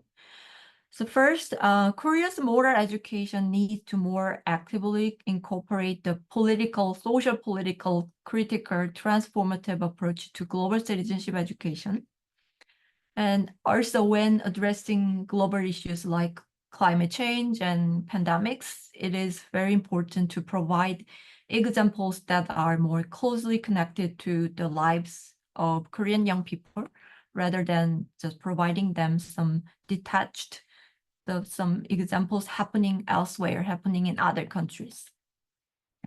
And lastly, it is also very important to consider perspectives beyond the Western world view when interpreting and discussing global issues and providing alternatives to solve those problems. This is pretty much what I prepared for today's presentation, and thank you so much for your attention. And again, thank you for giving me such a great opportunity to talk at this conference. If you have any other questions, then please email me give me some questions later at the Q&A session. Thank you so much. Thank you, Professor Kim. Thanks for sharing with us your analysis of how global education are adopted in South Korea's secondary moral and ethics education textbook, and helping us to have a deeper understanding about the Korean curriculum and the challenges that the curriculum faces. Now, actually, I've been to the Nanta show 2 years back, and now you have provided me with new lens in enjoying the show. So thank you for that as well. So without further ado, let me introduce our next speaker, Professor Kevin Castell. He's from the Comparative International Education and Citizenship Education, the Department of Education at Seoul National University. He's also the Director of the Education, Conflict and Peace Lab. His research focuses on educational responses to peace, conflict, and development in both the Korean context as well as the global context. Over to you, Professor Castell. Thank you very much. Let me get my PowerPoint here. As was introduced, my name is Kevin. I'm a faculty member in the Comparative Education and International Development Program at Seoul National University, where I'm directing the Education, Conflict, and Peace Lab. And I'm going to present today this paper on peace education as a form of global citizenship education in universities in divided settings. This is a paper that's emerging from a recent project funded by the Institute for Peace and Unification Studies here at SNU, which you can see in the top right hand of the slide. So as an overview, I'm going to present the background to the project and the context of the study, as well as briefly overview the methodology. Then I'll turn to present and discuss the findings. And what I want to share with you today are just 3 key themes that have emerged from this work. And then we'll use any remaining time for Q&A. So to start, this work begins with the premise of the local turn in critical international relations and peace studies, a turn that shifts the focus of interest from the analysis of states and elite political leaders toward the everyday practices and routine interactions of regular citizens. And in this study specifically, that focuses on university educators who promote peace and global citizenship through university teaching. As higher education peacebuilding is a burgeoning yet under-researched area, especially in conflict-affected contexts, its growth raises a provocative question on whether and how peace and global citizenship might be taught in universities in settings where the legacies of war, division, and colonialism remain deeply entrenched within society. Specifically, honing in on the university classroom as a site in which everyday interactions of conflict, peace, and citizenship take place, for example, through curriculum, pedagogy, policies such as militarization and securitization practices on campus, and through student interactions, provides potential insights into the role of higher education in perpetuating conflict or fostering peacebuilding. This is all the more critical in a context in which dehumanizing discourses of the other are common. Thus, researching peace and global citizenship in and through higher education within divided and conflict-affected contexts involves making curricula, pedagogies, policies, and interactions visible to critically question these phenomena in regard to peace and conflict. So the goal of the research then is to learn from and across the adaptable higher education pedagogies for peace that have emerged among university educators working for peace and justice and for divided and conflict-affected societies. These divisions are the area at which I'm working. So the divisions are between China and Taiwan, between Greek and Turkish Cyprus and North and South Korea, and between Somalia and Somaliland. And the image on this slide shows that peace remains elusive in settings of division and ongoing conflict. This wartime message that you see, which I received in Seoul just last year in May of 2023, pushed residents to urgently evacuate the city as it was under attack from the north. So this message from Seoul shows how pervasive and deep the threat of war impacts upon all aspects of contemporary life in these societies. I'm going to skip the review of literature in the interest of time, but the driving research questions for the study include the four here. Can peace as a form of global citizenship be taught in universities in settings where the legacies of war, division, and colonialism remain deeply rooted? And what does it look like? How might discourses of peace and global citizenship in divided and conflict-affected contexts amplify or mitigate sentiments of disenfranchisement? How might education for peace and global citizenship engage productively with local and global dimensions of conflict? And in what ways might peace and global citizenship education empower learners and communities? So let me briefly discuss the context that this work was done in. These probably sounds like very different contexts to you, and of course, these are quite different settings, but there's a lot that is in common across them. And so the scholars and practitioners in these different contexts have a lot to learn from each other. Each context, divided as it is today, is the cause or the consequence of a war. So the 1949 defeat of the Republic of China army that forced the KMT to retreat to Taiwan. The Korean War, of course, that resulted in a divided peninsula with the demilitarized zone in the middle. The 1974 Turkish invasion of Cyprus that led to the division of Cyprus with the DMZ in the middle of Cyprus as well. And then the 1991 ongoing Somali war that led to the division between Somaliland in the north and Somalia in the south. So these are each divided contexts, and in each setting, a de facto state emerged. So originally, North Korea was de facto. Today, of course, it has UN membership, but it was de facto for a number of years, and it remains not recognized by South Korea. Taiwan is a de facto country. It's not internationally recognized. North Korea, de facto. Somaliland, de facto. These are not internationally recognized countries.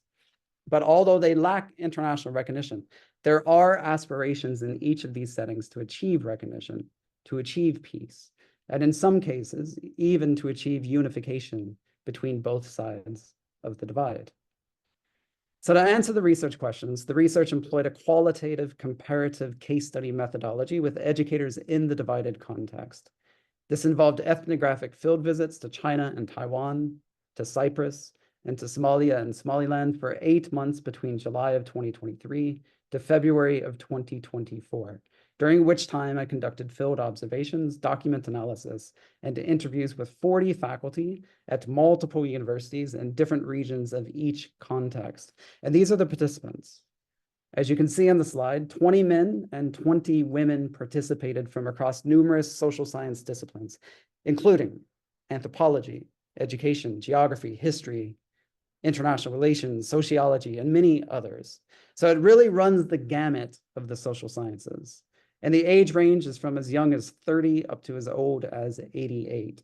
And as far as possible, I included participants from each side of the divide. But due to the difficulties of doing research in such conflict-affected settings, it was unfortunately not possible to interview participants from Northern Cyprus or North Korea. Nonetheless, it's a very diverse set of viewpoints from heterogeneous participants across these contexts. So data was analyzed inductively for emerging themes within and across the context. And I've then re-examined these themes through a variety of theoretical lenses, including for this paper, post-critical thinking. So let me introduce now some tenets of post-critical thinking very briefly. There are three key aspects of the post-critical: the embodiment in learning, a hermeneutics of faith, and the plurality of the critical. That is, that there is no one way to be critical or to do critical. And there are three key themes that emerge from the data that I'll present. These include aspirations for international recognition, juxtaposed with dissatisfaction with the language of peace, ambivalence toward the current status quo, and tensions over teaching for commonality or difference. So to the findings, to the first theme. Peace in conflict-affected states carries different meanings. In the case of Somaliland, it carries with it the idea of membership in the global community. Educators in Somaliland spoke of peace, yet they emphasized that Somaliland does not yet have international recognition. Somaliland 11 stated that Somalilanders have no global citizenship. And Somaliland 4 said that education, and he emphasized to get a diploma, is what he means by education, is not just to improve my country, but also to contribute to other neighbors and to the global rest of the world. Thus, global citizenship on the path to international recognition and social stability was emphasized in Somaliland. The same goes for China, where participants spoke of the peaceful rise of the country, particularly in counterpoint to the West.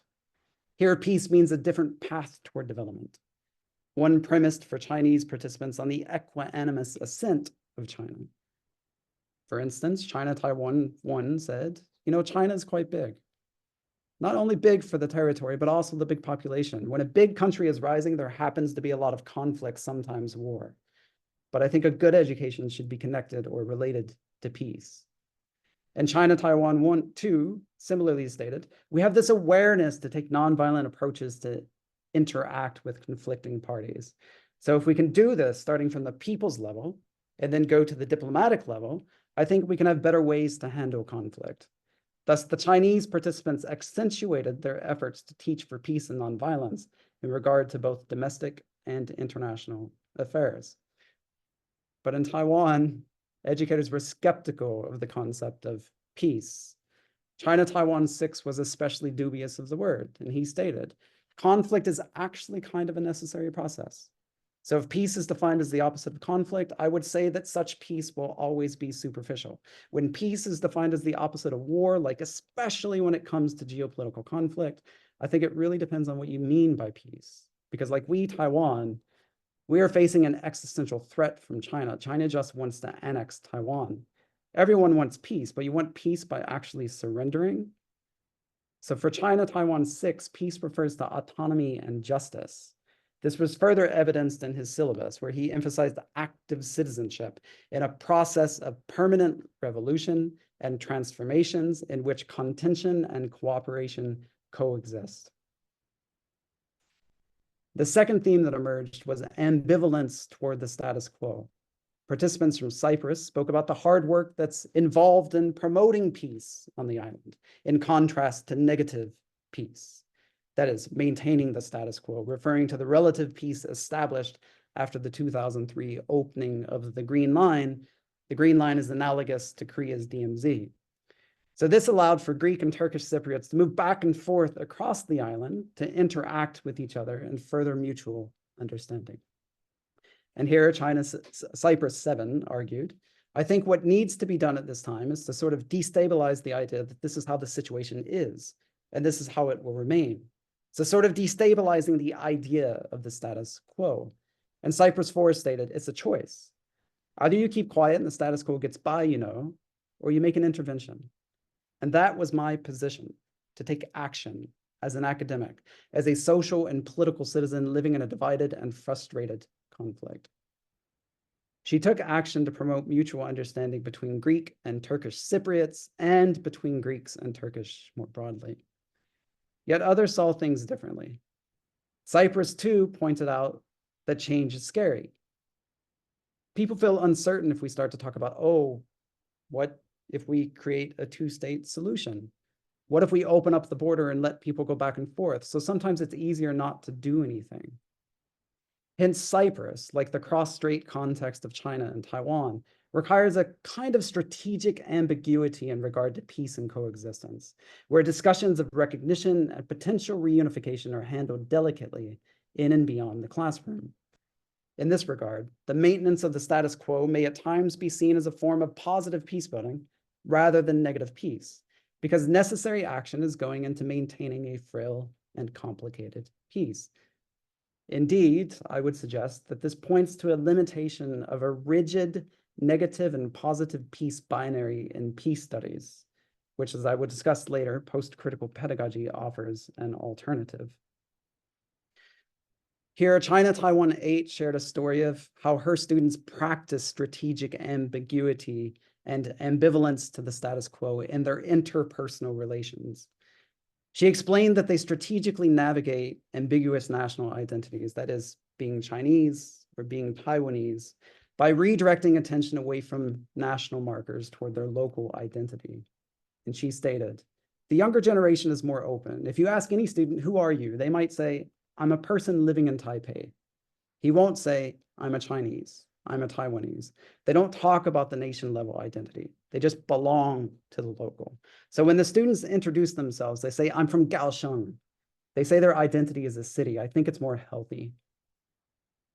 And this highlights the embodiment of strategic ambiguity by these youth. This brings me to the third theme of teaching for difference or commonality. As indicated before, Taiwanese participants were dubious of peace discourse. They felt it to amplify their disenfranchisement in the global community by obfuscating inequality and injustice inflicted upon them by China. And the same sentiment was expressed by Somaliland 11, who was skeptical of the notion of global citizenship. He stated, as Somalilanders are not recognized, if the students of the Somali community understood the local citizenship, then they could understand the global citizenship. On the other hand, Somaliland 13, who is from Somalia, embraced global citizenship. He said, ultimately, my goal is to instill in students the values of empathy and global citizenship, preparing them to be active contributors to a more harmonious world. For Somalian participants, global recognition of the Somali state reinforces their claims that Somaliland is a breakaway territory. This contestation has only been amplified in recent global discourse as tensions rise between Somalia, Ethiopia, and Somaliland. Yet this deontological vision runs counter to the experiences and aspirations of the Somalilanders themselves. And then China Taiwan 1-2 spoke of the potential of global citizenship, yet in a contrastive way than those before. He emphasized commonality. He stated, we are people in the globe, in one boat. We should focus on commonality. He extended the argument to contesting the centrality of the nation state in modern politics. He said, Marxism, China is Marxism. In the future of Marxism, I think in the future, there will be no country. In China Taiwan 9, a professor from Taiwan, this statement resonated with him. He stated, I would say the strong sense of nationalism is common for ordinary people. I think there's nothing wrong or bad or good with this, but the extreme nationalism could be really dangerous. I also think that Taiwan could be neither nation nor state. Taiwan could be a kind of experimental sovereignty. So in this way, both scholars, like China Taiwan 8 students above, are decentering the state. one a subject of a powerful nation state and the other a citizen of a de facto country. Yet as educators concerned with peace, they move in a similar direction against state centrality. To be sure, there were other educators that re-centered the state, such as Somaliland too, from a non-recognized context. But let me turn to the discussion now. All in all, what the findings show is that peace is aspired toward as a form of global citizenship via recognition of difference in settings that lack statehood, such as Somaliland or Taiwan. Many educators in these de facto states wish to emphasize sovereignty. Yet educators in settings that are already globally recognized, China, Greek Cyprus, and Somalia, they emphasize commonality and unity. Hence, peace as recognition of difference or recognition of commonality are fundamentally different approaches to higher education peace building. Further, these competing interpretations of what peace is hold substantive implications for pedagogy, where the themes point toward tensions over teaching the abstract, such as what Hyung-Ryul had mentioned earlier, or teaching the particular, as well as new ways of conceptualizing the status quo, not just as a negative, but potentially positive state.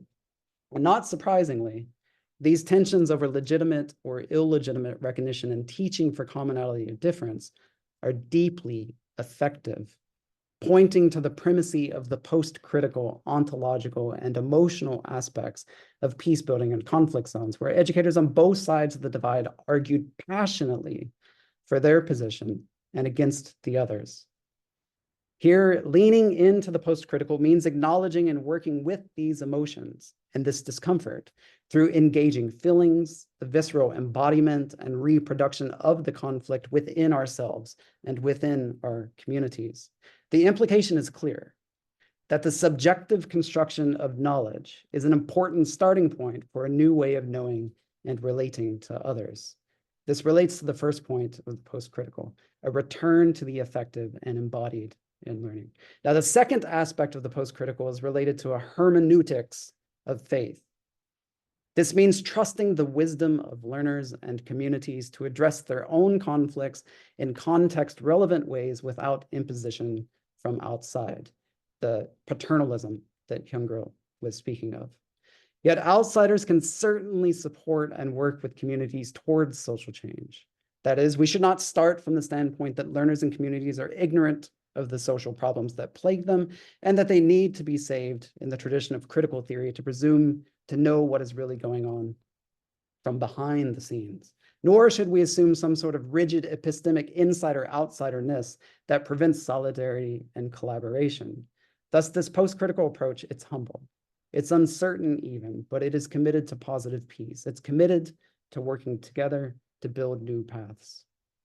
Now, this hermeneutics of faith also points toward the potentiality of common ways of knowing.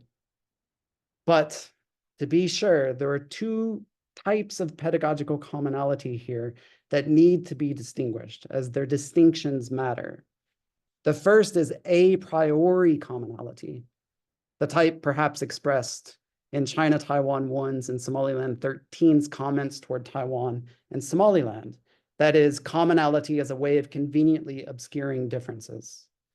The other approach to pedagogical commonality is a posteriori, that is, arriving at commonality through the process of making space to work together through differences. It is this latter type of commonality that educational peacebuilding seeks to achieve. And the third aspect of the post-critical and the data illustrates that there are a multitude of ways of practicing criticality in education research, not simply through critical theory that claims superior knowledge of the world, but also by way of a post-critical approach that practices love, generosity, and humility, embracing the possibility of multiple criticalities, that is, critical epistemologies, but also critical ontologies in peace and global citizenship education, may help prevent from ideological blinders. Contributions from empiricism may also help here, all the while ground. So I'm at the end here. In the end, the data shows how contextualized curriculum and pedagogical practices of university educators in contexts fraught with division and conflict function to produce particular and often competing ideas about peace and global citizenship. From a post-critical perspective, key insights here include the need to affirm and embrace the good that is in the world today, often overlooked by critical approaches in search of education for global citizenship or education for peace. Yet our peace and global citizenship education cannot be education to guide learners toward an a priori state that we seek to achieve. It must be an education founded on a post-pessimistic ontology. And I'm drawing on Lynn Davies' work with that, post-pessimistic, and a humanizing pedagogy, in short, a post-critical praxis. Okay, thank you all very much for your attention, and I look forward to the discussion. And sorry for the slight hiccup at the beginning to get the PPT going. 감사합니다. 감사합니다. Thank you, Professor Castle. And thanks for helping us with a deeper understanding of the challenges and prospects of peace education in a really divided settings, and humanizing the pedagogy, looking at engaging in feelings, trusting wisdom of learners, and there are multitude ways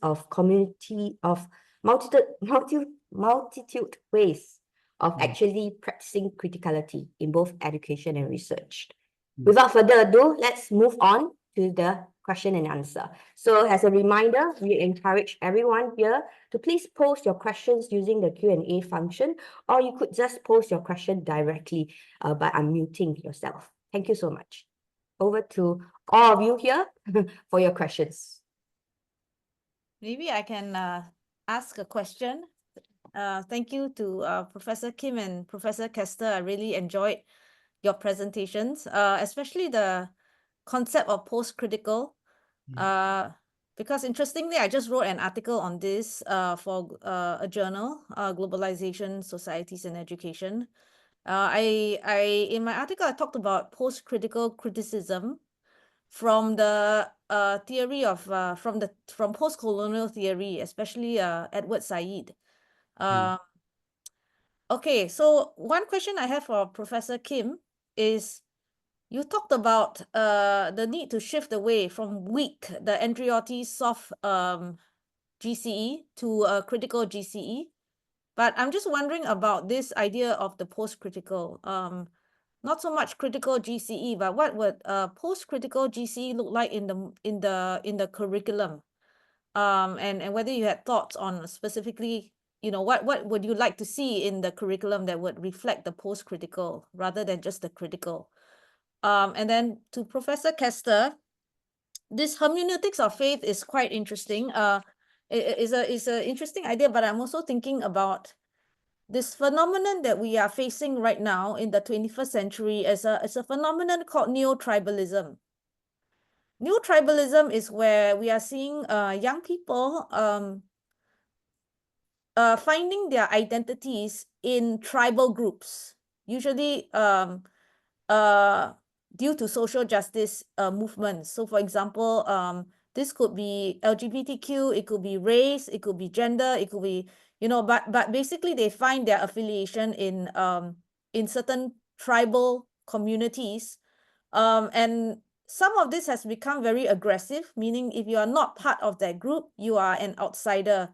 So how can the post-critical, because you talk about hermeneutics of faith, meaning returning to communities and the wisdom of communities, but what if these communities create polarizing and divisive types of value systems that in fact are anti-cosmopolitan in nature? That's how do we circumvent that, the idea of the neo-tribal phenomenon that we are seeing today?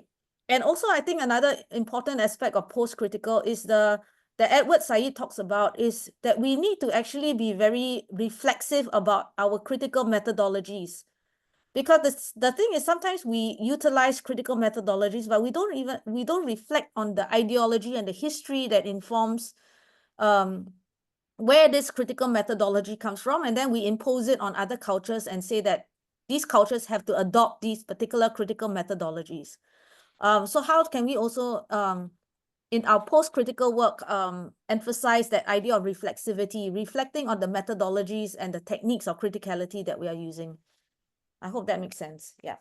So over to two of you. Yeah. Okay, probably Professor Castor is one of the experts in the post-critical approach to GSET and peace education. Probably you'd better go first. Probably just let us know more about post-critical approach and what you mean by post-critical approach to global citizenship education. Then I'll elaborate upon my response to Professor Choo's question later. Yeah, Suzanne, thank you very much for your very thoughtful questions. Younger, I think calling me an expert is being very generous in the area, but I do post-critical GSED, post-critical peace, post-critical XYZ really is this sort of emerging alternative perspective these days. And Karen Pashby's work, as well as Andrea Otsui's work, is excellent to sort of provoke that space. I guess what I would respond to Suzanne is, yes, I share your concern about the tribalism that's taking place. And it's enveloped as well within this post-truth era that we've been living in for the past 10 years, which I think is a drunken form of postmodernism. This idea that your own truth, an individual's truth, that tribe's own worldviews dominate any other external perspective to the one that you hold internally. This is a very big problem. But first, I would say that post-critical is not post-truth. Post-critical is not postmodern, though it builds off of postmodern scholarship, and that there are values to be defended. While we are critiquing colonialist and modernist perspectives that are imposed at times, we are not completely throwing away the value of things like democracy or human rights. These are still very valuable and important principles. So there are principles to be defended within a post-critical perspective, and I think we need to perhaps make clearer what those principles are to be defended, and how we go about practicing it. So we're at a place of this emergent perspective of post-critical, which is still in this abstract orientation. So even Pashby et al., for example, call it other, right? But what is that other? I think we're getting to the place of trying to take the next step toward how do you manifest a post-critical practice, in Hyungril's sense, in a curriculum, in my sense, in a pedagogical practice. So how do we begin to do the post-critical? And I think we're just at that point now. But my first response would be that there are principles to be defended. It isn't open to tribalism of people making up their own truths and sort of projecting their own truths onto others, and ignoring science, ignoring reasonable interpretations of the world. So we can begin to clarify what those principles are that are to be defended. And for the second, on the reflexive aspect of critical pedagogies, I do think that this is a key provocation of the post-critical, is to ensure that as we adopt critical pedagogies or critical approaches, that as the interlocutors, whether we are reflexive on how we are implicated within these processes. And I think that sometimes in the critical theory, critical pedagogical approach, the externalization of the actor, of the teacher, is often sort of isn't present. So the reflexivity, calling us back to be self-reflexive and to be reflexive as an epistemic community. It's not just as an individual, but as a group of people committed to practicing GCED and peace education. What are the values that drive us? And let's reflect on them for clarity in how they are impacting upon the actions that we're taking. So I would agree with your point toward the reflexive and the importance of reflexivity, and that is a fundamental part of the post-critical, at least for me. Okay, so in my own interpretation, one of the most important aspects of this post-critical approach is first, it acknowledges the multiplicity of worldviews. Then there are multiple views of criticalities. And also second, my own interpretation of the post-critical approach to GCD is it calls for a most more fundamental ontological transformation in learners' way of being rather than just epistemological transformations. So I'm not quite sure about what those ontological transformation might mean in the curriculum settings. It's very theoretical, metaphorical views to the extent, but probably in my own interpretation, the Singaporean approach to citizenship and character education, like the Singapore has highlighted the meta virtue of harmony.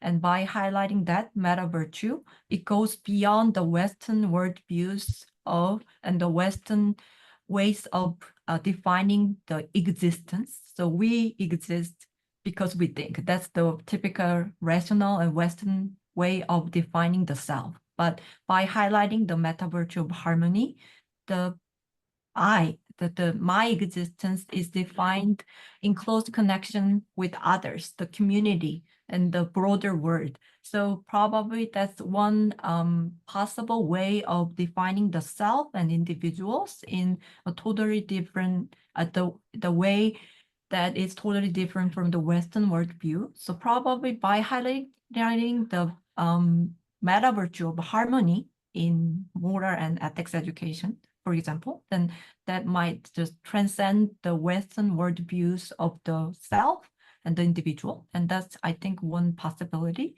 And another example might be the South African view of Ubuntu.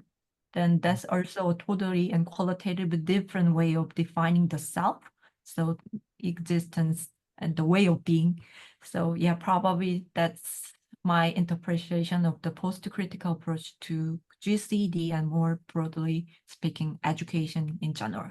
So multiplicity of views, criticalities, and the ontological shift, the way transforming the ways of defining the being, the existence. Okay, thank you. Thank you. Thank you. Very helpful. Yep. There's a question from our audience. Grace, would you like to pose your question?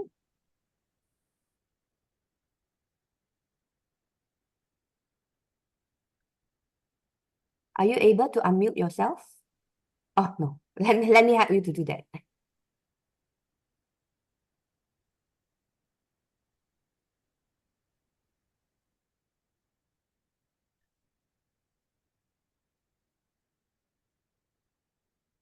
Yeah, thank you. Thank you so much for the insightful presentations. My name is Eunhye Ro at University of Illinois Urbana-Champaign. I would like to ask a question to Professor Castor and another to Professor Kim as a doctorate student.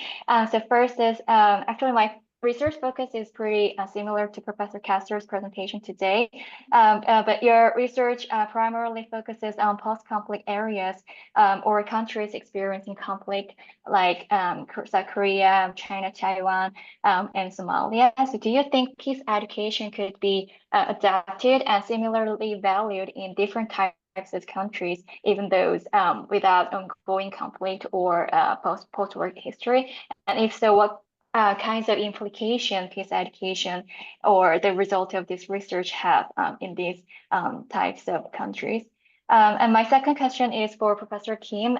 Do you have any sense of how many Korean students have the opportunities to learn about or experience global citizenship through hands-on activities like role-playing, simulations, or negotiation, or participation in civic movement rather than just from textbooks? So I'm asking this because global citizenship education emphasizes values that can be learned through student participation and involvement, just not from written text.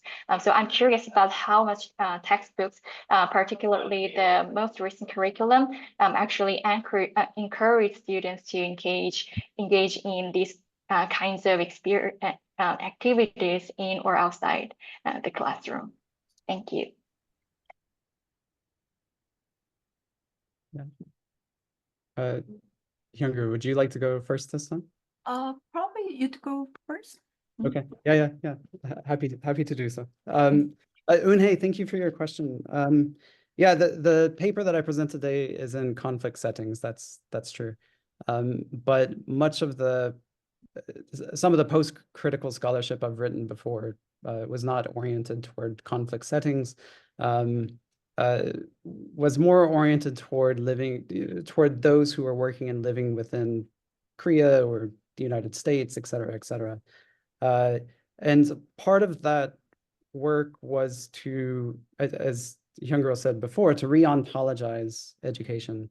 So looking at who we are, both as learner and as the educator, and how our stories and narratives matter in the way that we make sense of the world. We are filtering our lessons from university and from various places that we're learning. We're filtering them through our experiences, and our experiences matter toward the way that we interpret and understand that. So a move back toward the ontological, a move back to the importance of the person in this educative, this meaning of what education is, was very fundamental.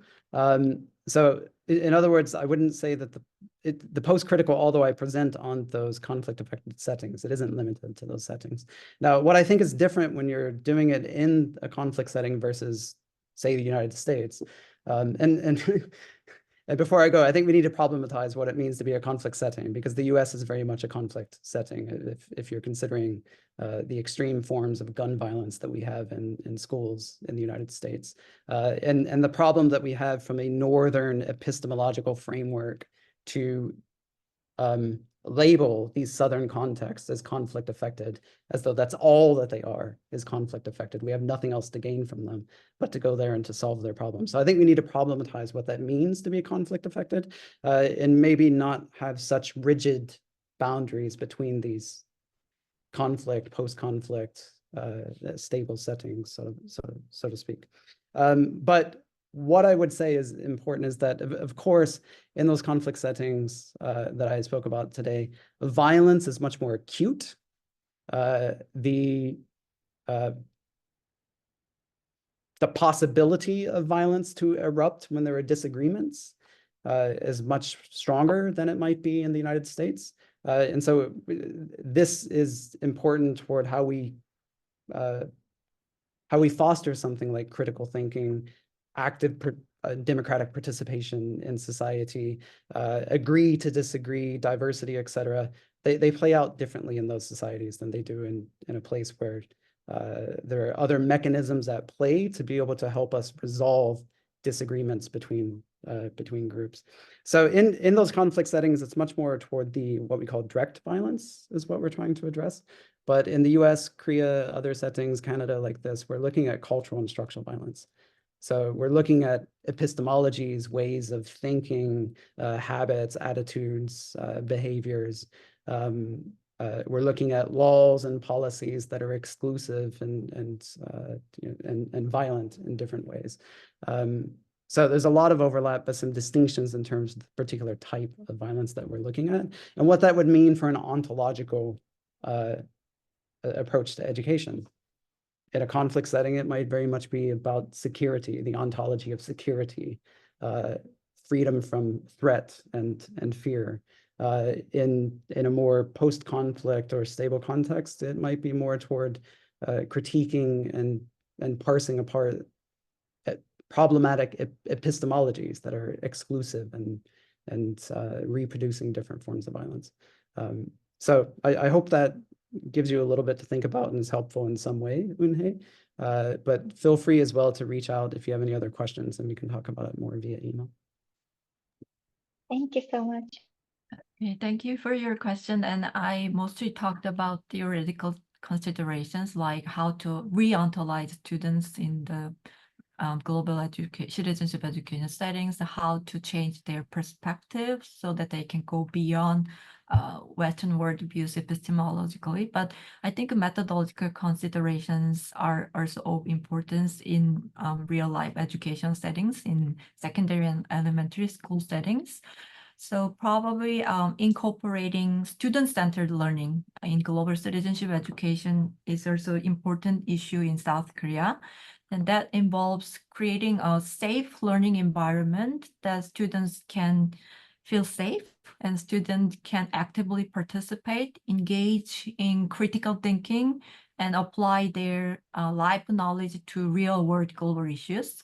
So I think student-centered learning, is it fair to say that what you suggested is student-centered approach to global citizenship education? So one of the strategies that I'm interested in to integrate this student-centered learning in global citizenship education is the incorporation of project-based learning, PBL, or a gamification of classroom settings, like how to use the technology for just making global citizenship education classes more enriched. So in this semester's graduate and undergraduate course, I'm teaching about global citizenship education. But first time I tried to use reallives.com. That's a very insightful and very useful app for incorporating global citizenship education in any educational settings and higher education, secondary and elementary levels.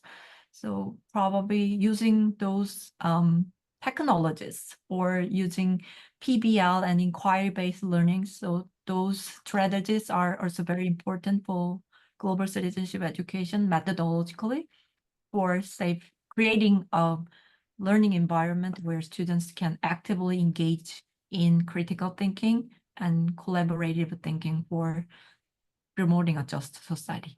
Thank you. Thank you.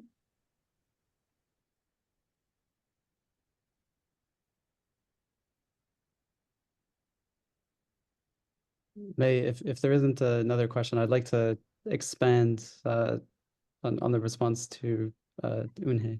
Definitely, Kevin. Please go ahead. Eun-hye, I wanted to point out something specific in the Korean context, so to make it really concrete in the response that I provided to you. As we try to re-ontologize education and put it more in our daily practices and our personal practices, I think it's useful to find a metaphor or find some sort of way to illustrate this. I want to illustrate this with a concept from Korea. It's called maum. And it demonstrates for me, I think, a way to overcome this binary between the mind and body. So the Cartesian duality of mind and body that our education systems perpetuate. And the problem is that it leaves out affect, it leaves out emotions, it leaves out all these things that are so important to the way that we interpret and understand the world. And it puts them on a competency-based examination to test whether or not you can demonstrate what you know, but not who you are or what you desire, just what do you know. So this concept from Korea is called maum, and it roughly translates as heart-mind. And I think if we try to explain it, you would imagine, I mean, you know it better than I do, Eun-hye, I think. The location of one's mind or cognitive rationalities is more in their chest rather than being in their head. And in this way, merging together both what we know, how we feel, who we are, merging all of these things together in one as how you sort of filter the world. So that disruption of the binary between the mind and the body, I think is critical, is an excellent example from Korea towards overcoming this problematic binary and everything that comes with it. Now, one thing that I see in universities that is deeply related to this cognitive affect binary, and I think this is probably pretty universal. I don't think this is specific to Korea or the US or anywhere else, is this hesitance to engage with theory, to engage with the abstract, to try to think bigger. And there's this privileging of doing things. And I think this is really problematic, to just do but not to think about what we're doing. So the ontological disruption that we're trying to make would equally disrupt this theory-practice binary that I see too often with others. And so I think Ma'um is helpful to help us think across that mind-body binary and also that theory-practice division that we often encounter. So I would offer you Ma'um as an example of how one goes about making the shift back to the affective and the embodied and the emotional in education, and why it's important.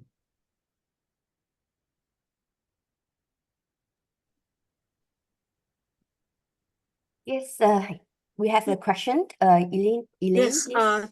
yes, thank you. Are you able to hear me? Yes, very Yes. clear. Professors, thank you very much for your sharing. I'm actually wondering, whenever we think about global education and peace education in the context of global education, it is not just a cognitive experience, but there is also the emotional experience, the emotive part of that person. And I'm actually wondering, I think sometimes in education, we have a tendency to just, as what you've said, Professor Kester, where we try to segment the way we educate. And maybe when we do that, it's really more to either make things possibly easier for us to be able to manage, and also in that segmenting different parts of education, or even the experience itself, we hope to be able to scaffold. Yeah, so my question is, in the context of global education, how can we, what are your suggestions to educating both, the hearts and the minds, and maybe in some context, the souls, of being, such that it doesn't become, we actually will be able to inspire, we'll be able to inspire young people to act and to respond for the good beyond themselves. Your views, please. Mm-hmm. Mm-hmm. Yeah, Elaine, thank you for your question. I think my immediate response to it is I completely agree with you that all of these things need to go hand in hand with each other. We have the cognitive, we have the socio-emotional, and we have the participatory democracy active component of global citizenship education. And I think the way that we make it relatable to students and inspire is, again, that we start from the self, we start from I. We use the language, we explore our background, how our background is important and who we are, how that relates to our various group identities and national and international identities that we have, and gives us a sense of an action orientation, a capacity to do something about problems that we see in the world. Again, I don't think that we do this well in education. I think that too often we try to objectivize things. My students are extremely hesitant to use I language in their work. And this scientific, language that we've sort of adopted needs to be problematized. And I think we go back to I and self as a way of inspiring young people. Now, that being said, I don't mean an individualistic I that isn't concerned about others and that is only working, doing things for themselves. It's more of that cosmopolitan sort of spirit that Suzanne was speaking about. But I would start there with the I. Yeah.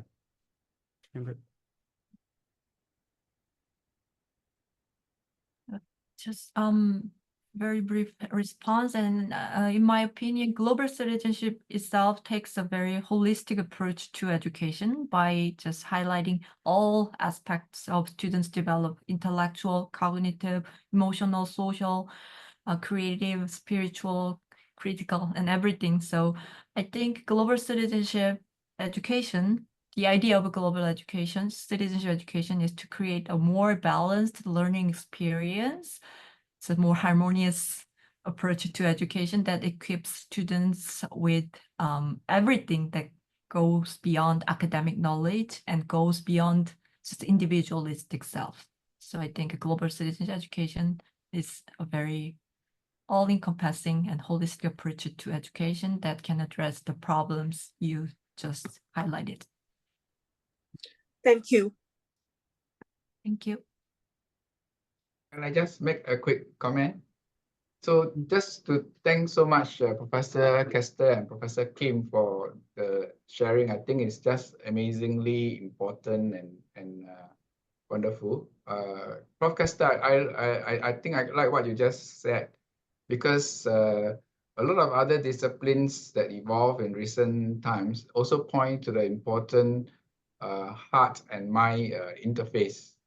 That human beings today need to feel more about their thinking and also think more about their feeling.